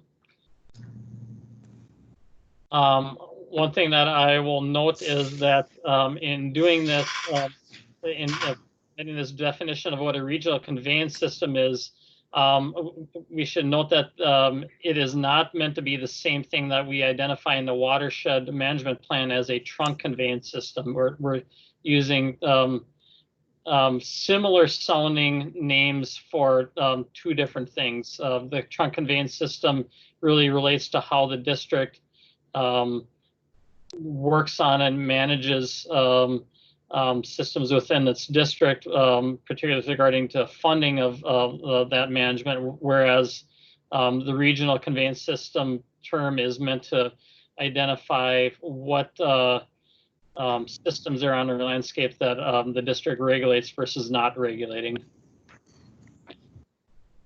Questions for Chris? Madam President? Go ahead. So this is Waller. Chris, did I hear you say 200 acres as a definition of a conveyance, a regional system, or? Would you run that by me again? That is correct. Yes, and I can actually even. So. Go ahead. So, if tell me why it's not 40 instead of 2. What made you choose 200? That's a big chunk of property. I mean, you know, that's a third of a section. Madam President, Manager Waller, yes, we chose 200 because that's how the district has to date been identifying how it has managed Rule G in terms of what it regulates under Rule G. It is typically looked at crossings of conveyance systems that are 200 acres or greater. And I believe that's part of a previous guidance that the district has adopted. I guess the significance of 200 acres also is that it's generally something that's much larger than a single acreage that most users would be utilizing out on the landscape. And so, you know, generally, when you're looking at something greater than 200 acres, it would be something that would be involving multiple properties flowing into that from upstream. You know, if the district regulated at a 40-acre scale, it certainly would increase the number of permits and the scope of the district's purview beyond what it has to date. Again, that's why we went with 200. Well, it seems to me, I don't know. If I can, this is Patrick Hughes. Just want to jump in here as well. Rule G currently talks about major watercourse. In the definition for that term, it does mention 200 acres as well. Okay. Any other questions or comments? Any other questions? Okay, we're going to move on. Okay. Rule I, public drainage system. Beyond the what I previously discussed about trying to separate the administration of non-103E systems and 103E systems, we also identified that there are some current deficiencies in the rule with regarding to clearly addressing how the district reviews these with regard to its obligations as the drainage authority. And a couple of those items were that, Rule I didn't currently address system capacity, maintenance corridors, or dewatering discharges. And those are all things that we have reviewed and looked at on permits, but we have done that really under the district's role as a drainage authority and not utilizing specific language from the rule. So in trying to provide that clarification, we have added a definition of public drainage system to the definition section. There previously was a definition for quote unquote drainage systems, and we wanted to make clear that we're dealing with something separate from that's a Rule 103E system. And then we added a rule trigger under 1.2b regarding pumped dewatering into a public drainage system, and another one for 1.2c for utility crossings of a public drainage system. We wanted to make sure that that was added as well in here, so that the district has, or that applicants have a clear understanding that we are reviewing those crossings under public drainage systems. There's been an addition for 1.3D, which would be wetland creation in the right-of-way. This is another aspect that we wanted to make sure was clear to applicants that we would not be under the rule allowing that creation of wetlands within the right-of-way that could potentially affect the ability of the drainage authority to be able to manage the drainage system. We also added a couple clauses under 103E or 1.3E and 1.3F regarding capacity of the public drainage system, ensuring that what is being done provides an equivalent capacity. And then we added another clause 1.3G, which is regarding realignment of the public drainage system. If you may recall, in some of these petitions we've had for realignment, we've required a number of things being provided on those realignments, particularly regarding the corridor along the public drainage system. And some of those things relate to having a proper cross slope, a longitudinal slope, and an adequate width along the realignment corridor so that the district may be able to access with maintenance equipment. So those are the kind of the major highlights that we've modified in Rule I, and when you see the language later, you'll see that there's been an extensive amount of modification, but these are kind of the major components. The rest of the rule change language is more for just creating continuity here than anything. So I know there's a lot to digest there. Certainly, any questions? Yes, Madam President. Well, go ahead. President Pryor, just point of clarification, Chris, I think in all cases it isn't 1.3 or 1.2, it's I. I think the font is throwing you off. I apologize. Yes, I should have noted that. Yeah, I.3D and so on and so forth. Thank you. Manager Waller? Yes, so one of the things that's bothered me over the years about the rules, and this comes up with the Morel situation and then that situation at Lino Lakes and Centerville not too long ago. And, we hear from the Department of Natural Resources that in the last 5 years, we've had a tremendous increase in the amount of rainfall. And so we have this capacity issue with the drainage system, that it can't be improved. It's an improvement. We can't increase the capacity. You have to keep it the same.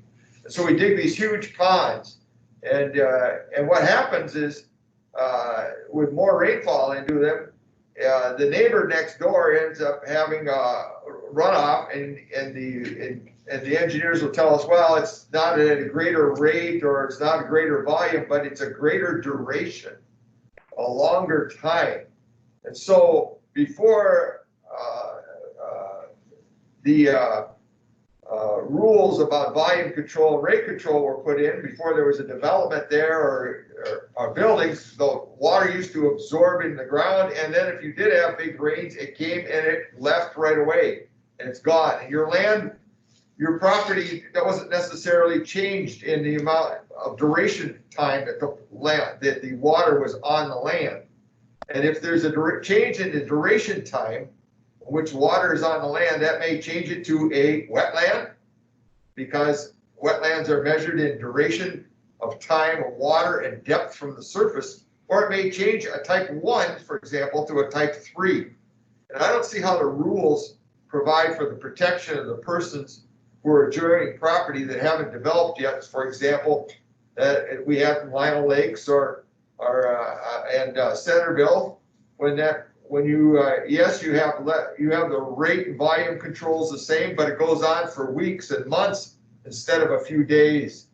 And so how do the rules provide for a change in that? And second, because there is so much more rainfall that we've heard now from the DNR weather people, that more rainfall in the last 5 years than in the last 125 years of keeping the records. Is it time to start to talk about improving the capacity of the drainage system? I know that's been a no-no in the past. God forbid anybody ever mention the word improvement, but physically, maybe that's something we could do in order to lessen the duration time. Madam President, Manager Waller, those are good points to make. Certainly, those are concerns of ours as we're doing maintenance along the drainage system. These increasing rains have definitely changed the ability, or I shouldn't say, they changed how quickly the systems are able to react to rainfalls, even with the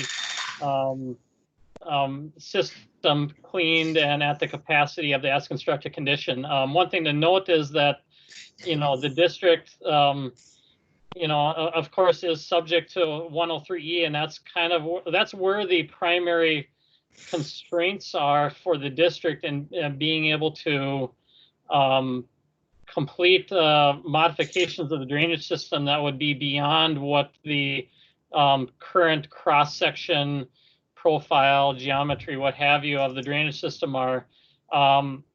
Certainly, if there are locations where landowners have an interest in needing an additional amount of flow coming off the landscape, or an additional capacity in the system in order to handle those flows, the applicants, or I should say the benefiting landowners, can petition for an improvement. The district itself cannot complete that petition. It would have to occur with 25% or I should say 26% or more of the landowners or the land area to any one of those systems.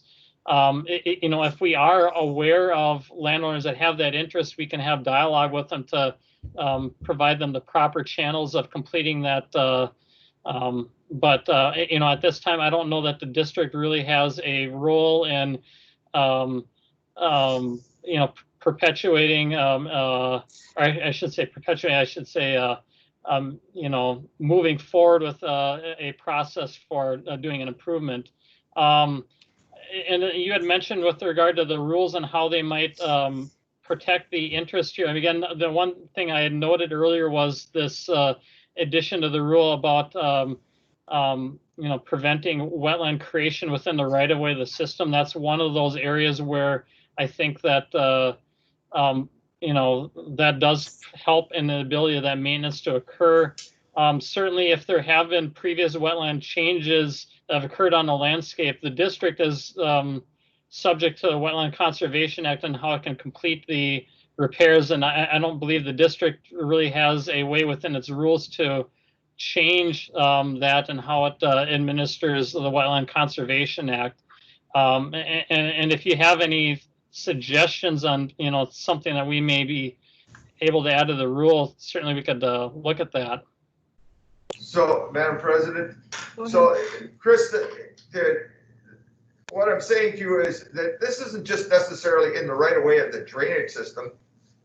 This may be properties that drain to, that were in the original area or not in the original assessed area, but drain to the actual right of way. And in the process of draining to the right of way and increasing the volume because you've developed the property and you have next door that one is undeveloped, the duration is longer, and that may change those properties itself, creating a wetland situation that didn't exist prior to this because of the more of the rain. So it also impacts those of us that are all above County Road J more, because we're developing now, whereas those below County Road J are already developed. And they didn't have those rules before, and in their redevelopment, they're really not required to. So it puts a penalty on the property values of those that have to have larger areas in order to hold the water back because of this volume and rate control issue, without having access some way to more capacity. And I'd like to see how we're going to work with the cities to solve that, because we should really figure what the entire build out is going to be, not just the MUSA area, because a development doesn't work on a consistent linear motion. It hopscotches all over the place. Madam President? Go ahead. I've been struggling with the as-built, as-constructed limitations since I came on board, and I understand what John suggested. It bothers me that we can't make our ditches, when we're going to fix them, make them fixed to a modern standard. But that would require legislation, apparently. And we could look at talking about whether we want to ask MAUD to seek legislative change, giving us that authority, but we can't also forget that what you add upstream has to be handled downstream. And last time I remembered, we were having concerns about Rice Creek capacity. So it's a big problem, and I don't know that, you know, we're in the position today to address that. President Preiner? Go ahead. I'll note that definitely good subject matter discussion. What I understand Manager Waller to be raising largely resides under Rule C.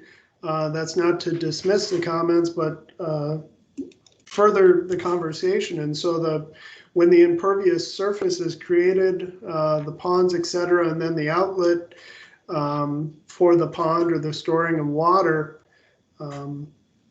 in a moment here, maybe Chris can talk to how they look at that discharge and the duration and that sort of thing. I'll note that the way that we do try and cover that is a combination of both the conveyances that exist as we know them and the storage on the landscape. As you know, Forest Lake is studying a portion of the system and how under future development that storage would be incorporated and how the ditch system will react. And I'm sure within there's a component of site-specific. How does the water get from the stormwater BMP to the public drainage system?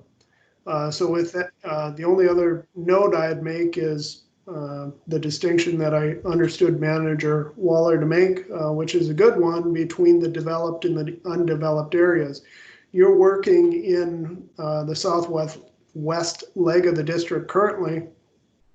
Your 235 project on the ditch system, you're looking at how to balance storage and conveyance in a developed landscape to correct those hotspots that the cities have identified. And again, the planning that we do in the northern part of the district by providing our model, looking at the developed condition to come and how that might take place.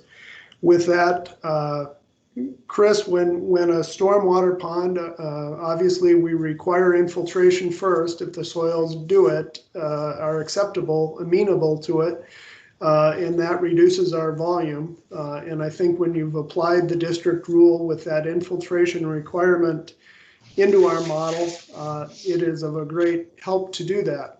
However, large portions of the district or some portions of the district don't allow for infiltration. In which case maybe it results in a pond. There is some holding of the water and then the metering out, and that comes to the duration question as that water leaves. And if I could then, how do you look at the water leaving that site and its ability to move across the landscape and not be, again, I guess, adverse to those neighboring landowners? So yeah, I mean, we do look to Rule C to deal with those volume and flow issues coming off of these properties, and that's kind of what we really hang our hat on now, for the most part.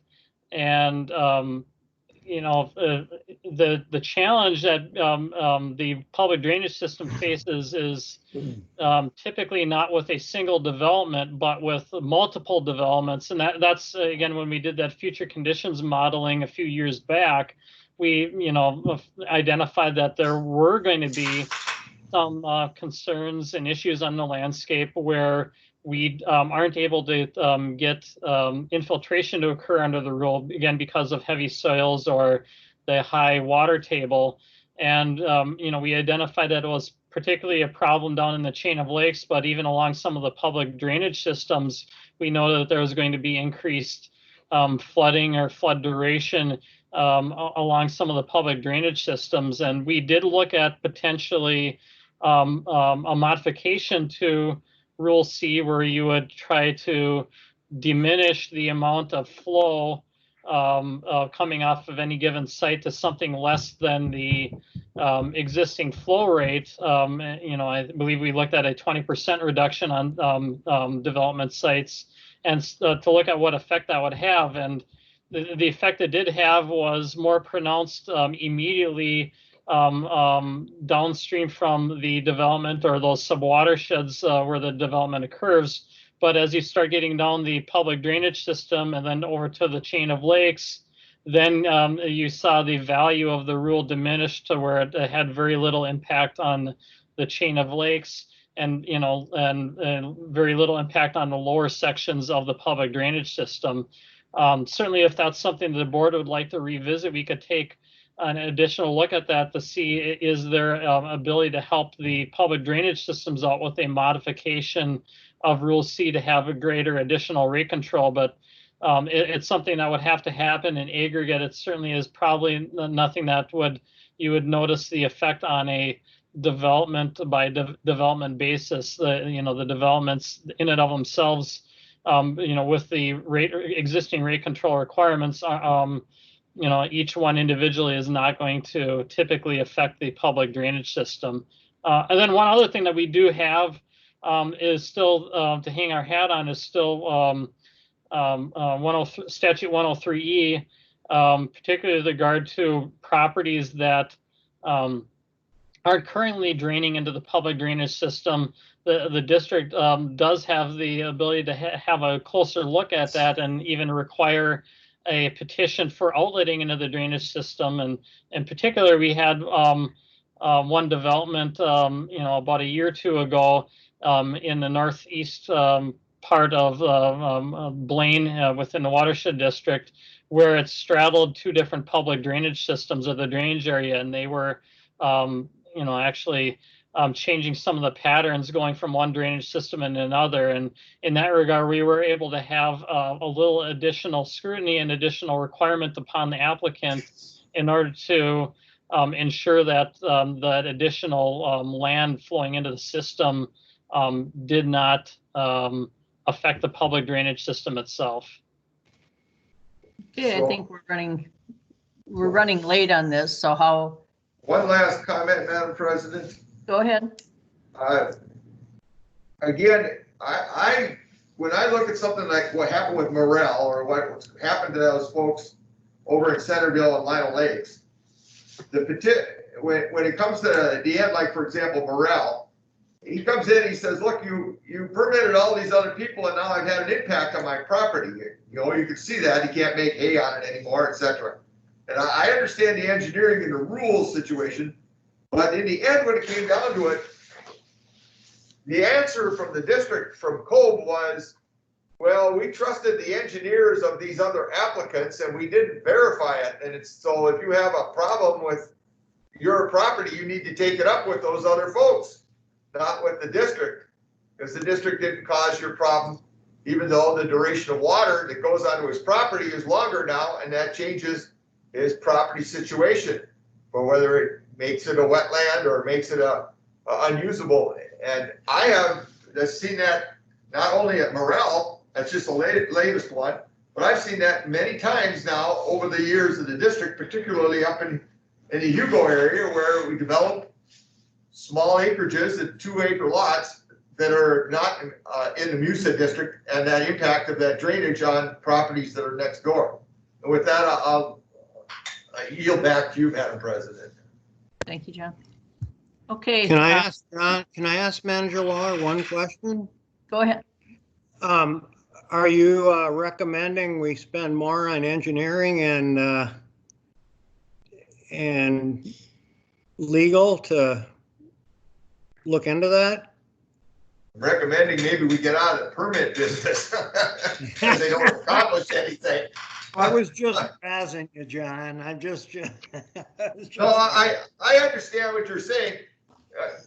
In a way, yes, I am talking about more engineering, in that you have to kind of look at the whole district, not just the MUSA area. I don't know the answer to these questions yet, Steve, but I believe a conversation has to take place. Mike had I agree with you on that.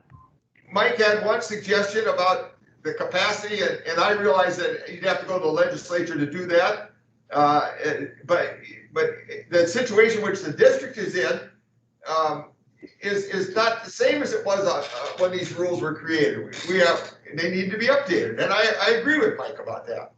It's a very anyways. I'll yield back because we're short on time. Okay. Anybody else on this one? How much do we have left here, Chris? Just a few more slides here. Okay, go ahead. I'll try to go through some of these a little more quickly here. Rule modifications that we have not previously discussed. One of these is easements over the public drainage system right of way. We've recognized that the previous rule language that we had in here was very specific to the amount of width that would be required either for a tile or for an open channel along the drainage system. What we have suggested in modifying parts of rules C, E, and I is that when a permit does involve a property that is across the public drainage system right of way, that the easement would be consistent with what we've already identified as the right of way within our public drainage system record, particularly those systems that we have done the research on and have, officially under 103E done a correction of the drainage system record. We have a very good record of what that right of way width is. And so we want that easement to be consistent with that. And then we can fall back on, if we don't have that clear record, that the easement can be identified as particular widths along the tile system or the open channel system. Okay. Comments from the board?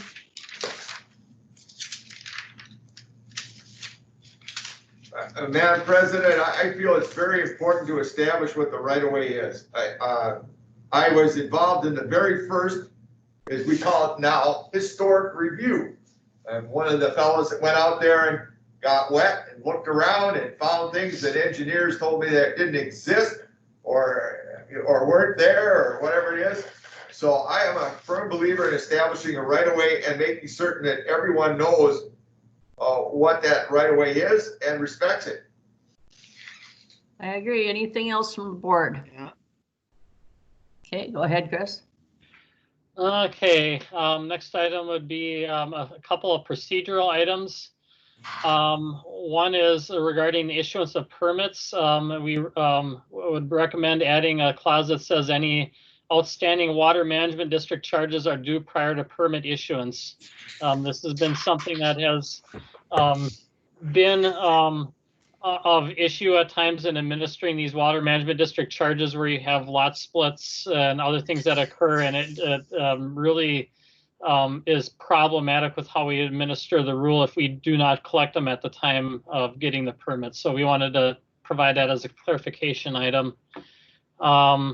And then the next item, it would be with regard to cap rocks on permits, particularly with regard to these after the fact permits. And you can see that we added language in here that says if the work commenced before permit issuance, conditions must be satisfied within the period stated in the condition approval.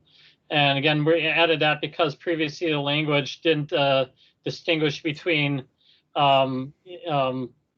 normally applied for permits versus the after the fact permits. And we wanted to make sure that it was clear that they didn't have 12 months grace period to meet those conditions on those after the fact permits.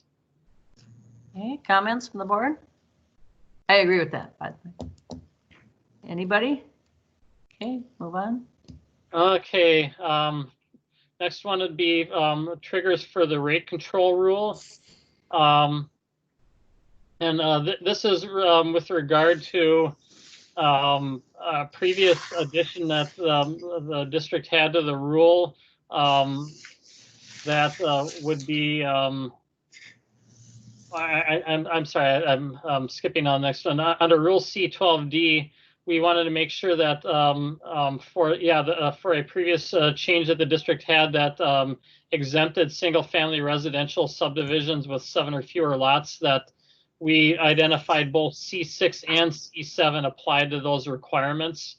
And, the rationale is previously we exempted the rule C6 regarding water quality, but we hadn't exempted rule C7, but we identify that C7 also is going to be problematic to try to manage on those small lots. And essentially, you know, what we had done to add that exemption in there from a practical standpoint still created challenges for some of those lots or developments that had very few lots on them and didn't involve a roadway. The next one was regarding Rule D, where we have a clause in Rule D, erosion control rule, that required a review of Rule C7 regarding rate control if they were doing essentially mass grading on the property. We wanted to, or we added that in the rule a while back so that the district would have the ability to look at how drainage patterns are on these larger scale grading projects where they weren't putting in homes right away, but they were doing all the upfront grading on it. And we wanted to make sure that there was something in the rule at that time so that we could see, you know, by doing all this grading on the property, are they changing drainage patterns that could potentially create problems, increase flow rates into a specific resource concern. And when we previously did that rule, we weren't clear within the rule of what we meant by mass grading projects. We actually didn't even use the term mass grading projects within the rule. That was just in the SONAR document that was prepared along with the rule. So in clarifying this, we proposed to add this language that makes this part of the rule applicable only to those projects that disturb more than 10 acres. And again, the 10 acres, it's something just a little more than random. You know, we look at that as being a size of acreage that could potentially result in changes, effects downstream if you have substantive changes in the amount of acreage going in one direction or the other. Okay, any questions? Madam President, Chris, by 10 acres, do you mean 10 acres of total disturbance, or are you talking about a 10-acre parcel where there was some disturbance in there, say for the roads and the actual building of the house site, and not clearing off the entire top vegetation? This would be a disturbance of 10 acres in total, any sort of disturbance. And again, this part of the rule is meant to trigger the Rule C, where they wouldn't be putting in more than 10,000 square feet of new impervious surface. Otherwise, the Rule C would be triggered otherwise, and it would be a moot point. So this is again for really where they're doing these grading of projects ahead of actually building any impervious surface on the landscape. Okay, any other questions? Go ahead, Chris. Okay, and that was the last of the more significant changes that we're providing within the recommended rule change. Again, since you don't have the specific rule change language in front of you, there probably cannot be any real discussion regarding other things that we have proposed to date. I guess the last item we would have here before talking about schedule is if there's any other items that the board have that they would like to see modified within the rule that we need to get reflected into that rule language prior to the next time you see it. Well, there was the issue that John raised earlier today about floodplains. Anything else? I'd like to see in addition to that, thank you, Mike, but I'd like to see in addition to that, something about the duration. That duration across adjacent property owners changes their valuation of their property and the use of it. And whether it's, I don't know how to address that in a rule, but I think it needs to be discussed with the staff to talk about how they can solve that situation. If you change it from a couple of weeks in the spring runoff, Pat, to something that goes all at home on my parents' place, when they developed that 80 acres across the street, they turned our cornfield into a bullhead sanctuary. You know, I mean, and the soils aren't wetland soils, the plants aren't wetland plants, but because of that duration, now when it's photographed by the NCRS, well, they've got a wetland that's really the top of a hill. You know what I mean? It's all, there's no, that's a nuisance that we've suffered, and many other people have suffered also. I don't think I'm an exception on that. I think that goes on all the time. And that's something I think. Let's try to take a look back at Try to that. look at it. Yes, I agree. Anything else? President Preiner, I'll note we can chat with both the engineer and council on those two items.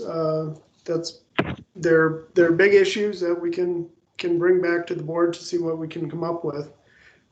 Nick, while you're on, I see we still have the PowerPoint for Anna Grace and then your reports. And we're running pretty late. I do have in about 15 minutes of another appointment. Yes. Could we move the staff introduction to our next meeting and we start with that so we don't lose it again? Yes. This got to be longer than I anticipated, so. Yes, we certainly can. If that's all right, I apologize to Anna. That's sure okay. That works fine. I'm sure for she's me. ready, but. Yeah, we'll that's okay. Okay, if that's agreeable with the rest of the board, we'll go ahead and move that item. And then we will move on to district engineer. Anything else, Chris? Well, the one last thing on the rule thing is we wanted to just review the time frame that we're looking at again for the rule change. We're looking at the August board workshop to again for that packet provide you the materials with the rule language that we had proposed throughout the rule modification.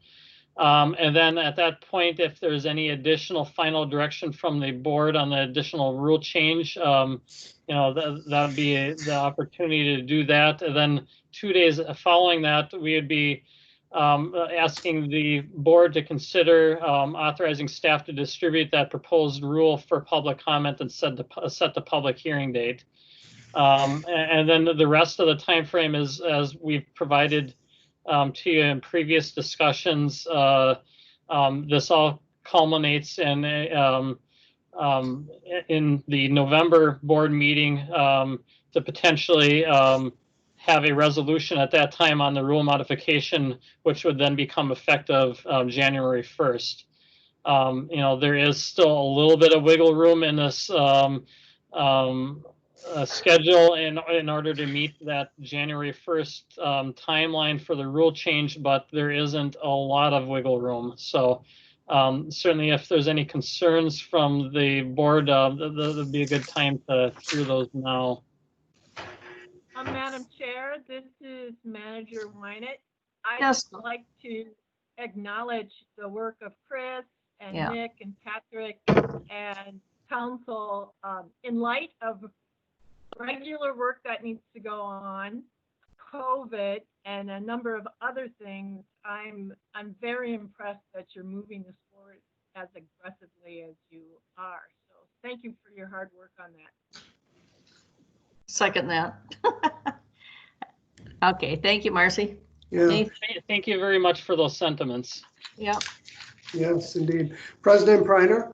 I'll just note, as we reflect on the comments we had here and noting the time frame that Chris has shared, I might come back to you, President Preiner. Maybe we'll suggest a special workshop where we don't have some of the confines of time, or we can explore the duration question and the floodplain question, and have you actually see that rule language, and then we'll hop back into our regular meetings. Maybe that's I helpful. think that's a good way to do it. Yep. Okay, I You don't, got a lot of suggestions, so let's look at okay, it.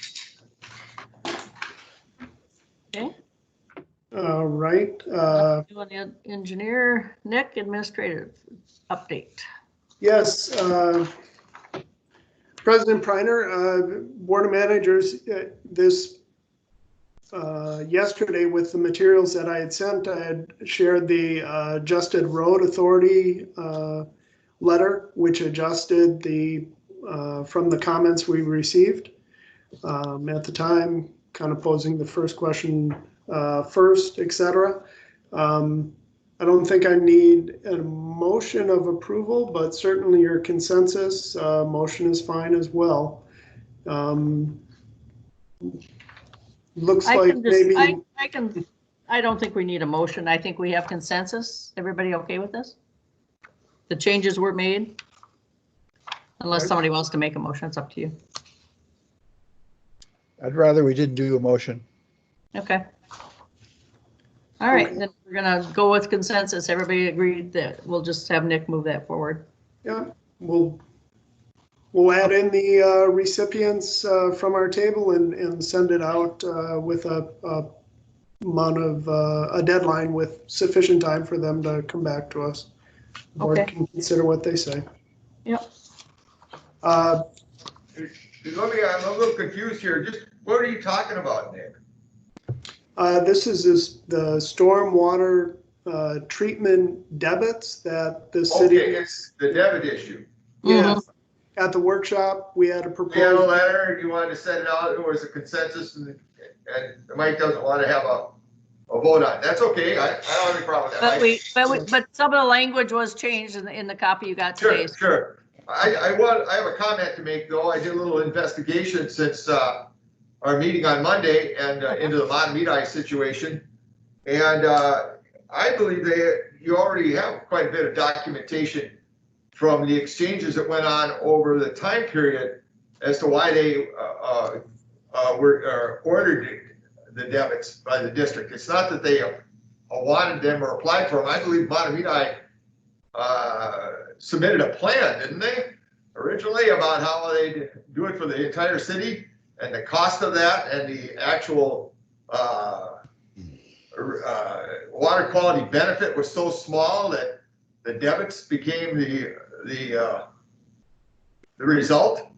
And so to me, I think that some of the information that's being asked for in the letter may be already in the possession of the district.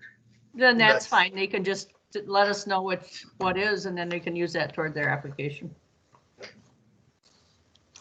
They don't need to redo it if it's already been done or is. That's what I mean. I think it's already there is what I'm saying, Pat. Yeah, that's fine. Because the district made the decision to order the debits, Mm-hmm. and so, because that's what I would say, let's see. The letter is generalized, President Preiner, for all of these entities, and if they feel that information is on file with the district, so be it. Each one of these has a lot of nuance to it to consider. Yeah, I don't know all the rest of them, Nick. I just know the one at Matamidi is what I looked at, and so I believe the permit review process that they went through before already provides plenty of information as to why they couldn't comply, and the district then ordered the debits instead of the project that they had proposed. All right, Nick? Yes, President Preiner, I did send out an email here. I did receive a request on the statutory basis of when I shared those past invoices of Houston Engineering and Smith Partners. I shared that with you, that the work descriptions of the council to the board, whether that be Smith Partners or Rinke Noonan, is non-public data under the Data Practices Act. And certainly the board could waive that privilege if you like, but again, that's a judgment of the board in total, and it was just noticed so that you're well aware of what you're dealing with in the subject matter. So that's not inclusive of Houston Engineering invoices, but those that you have with council. I'll note that there was a past discussion about the invoices at the workshop. Manager Waller noted the permit numbers were in the invoices, and that seemed to suggest that maybe that was contrary to what I had previously communicated with the board.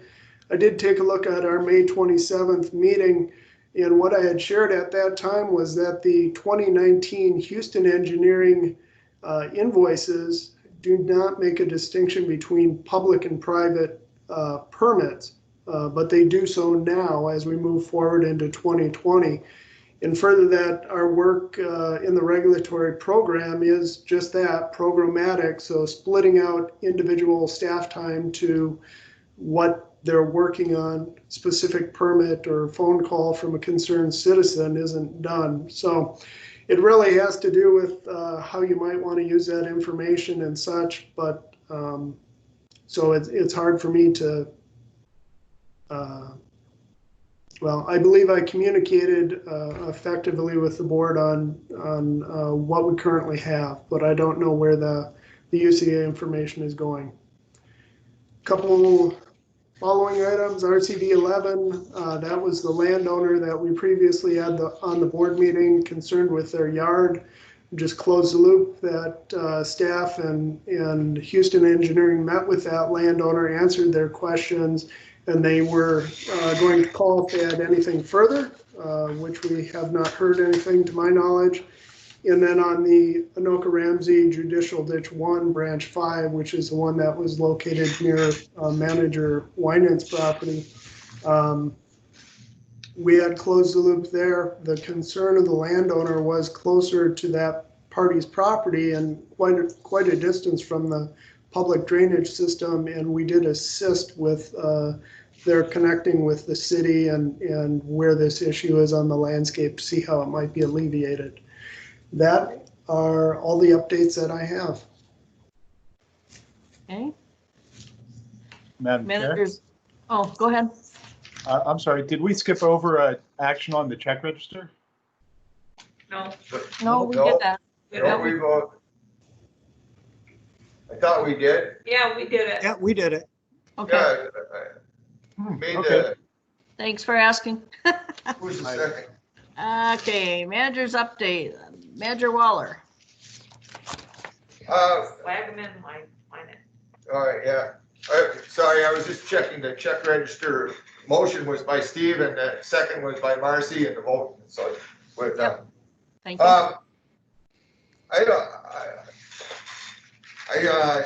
I find it difficult to have a discussion with the board about costs on the permitting programs when we look, if you're gonna look at that, if we can't talk about what the items are. We're only allowed to talk about, for example, in the legal area, what's made public. Well, that's the only thing that's made public is what we have on the check register.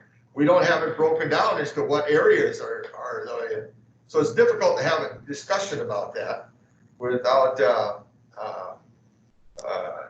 under the present conditions. That's all. Other than that, not much else that I can think of at the moment. Okay, thank you, John. Manager Winan. I have none. Thank you. Manager Bradley. Nothing. Manager Wagaman. Nothing?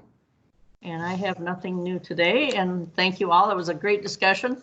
I agree though, Nick, let's go to a separate workshop to follow up on that. Very good. Okay, I'll need a motion to adjourn. I'll Move to adjourn. Yeah, Steve moves, I second. Okay, any Yeah. further questions? Any comments? All in favor? Aye. Aye. Aye. Aye. Thank you. Yep, thanks. See you in a week. Or before. Take care, everyone. Bye, thanks. Aye.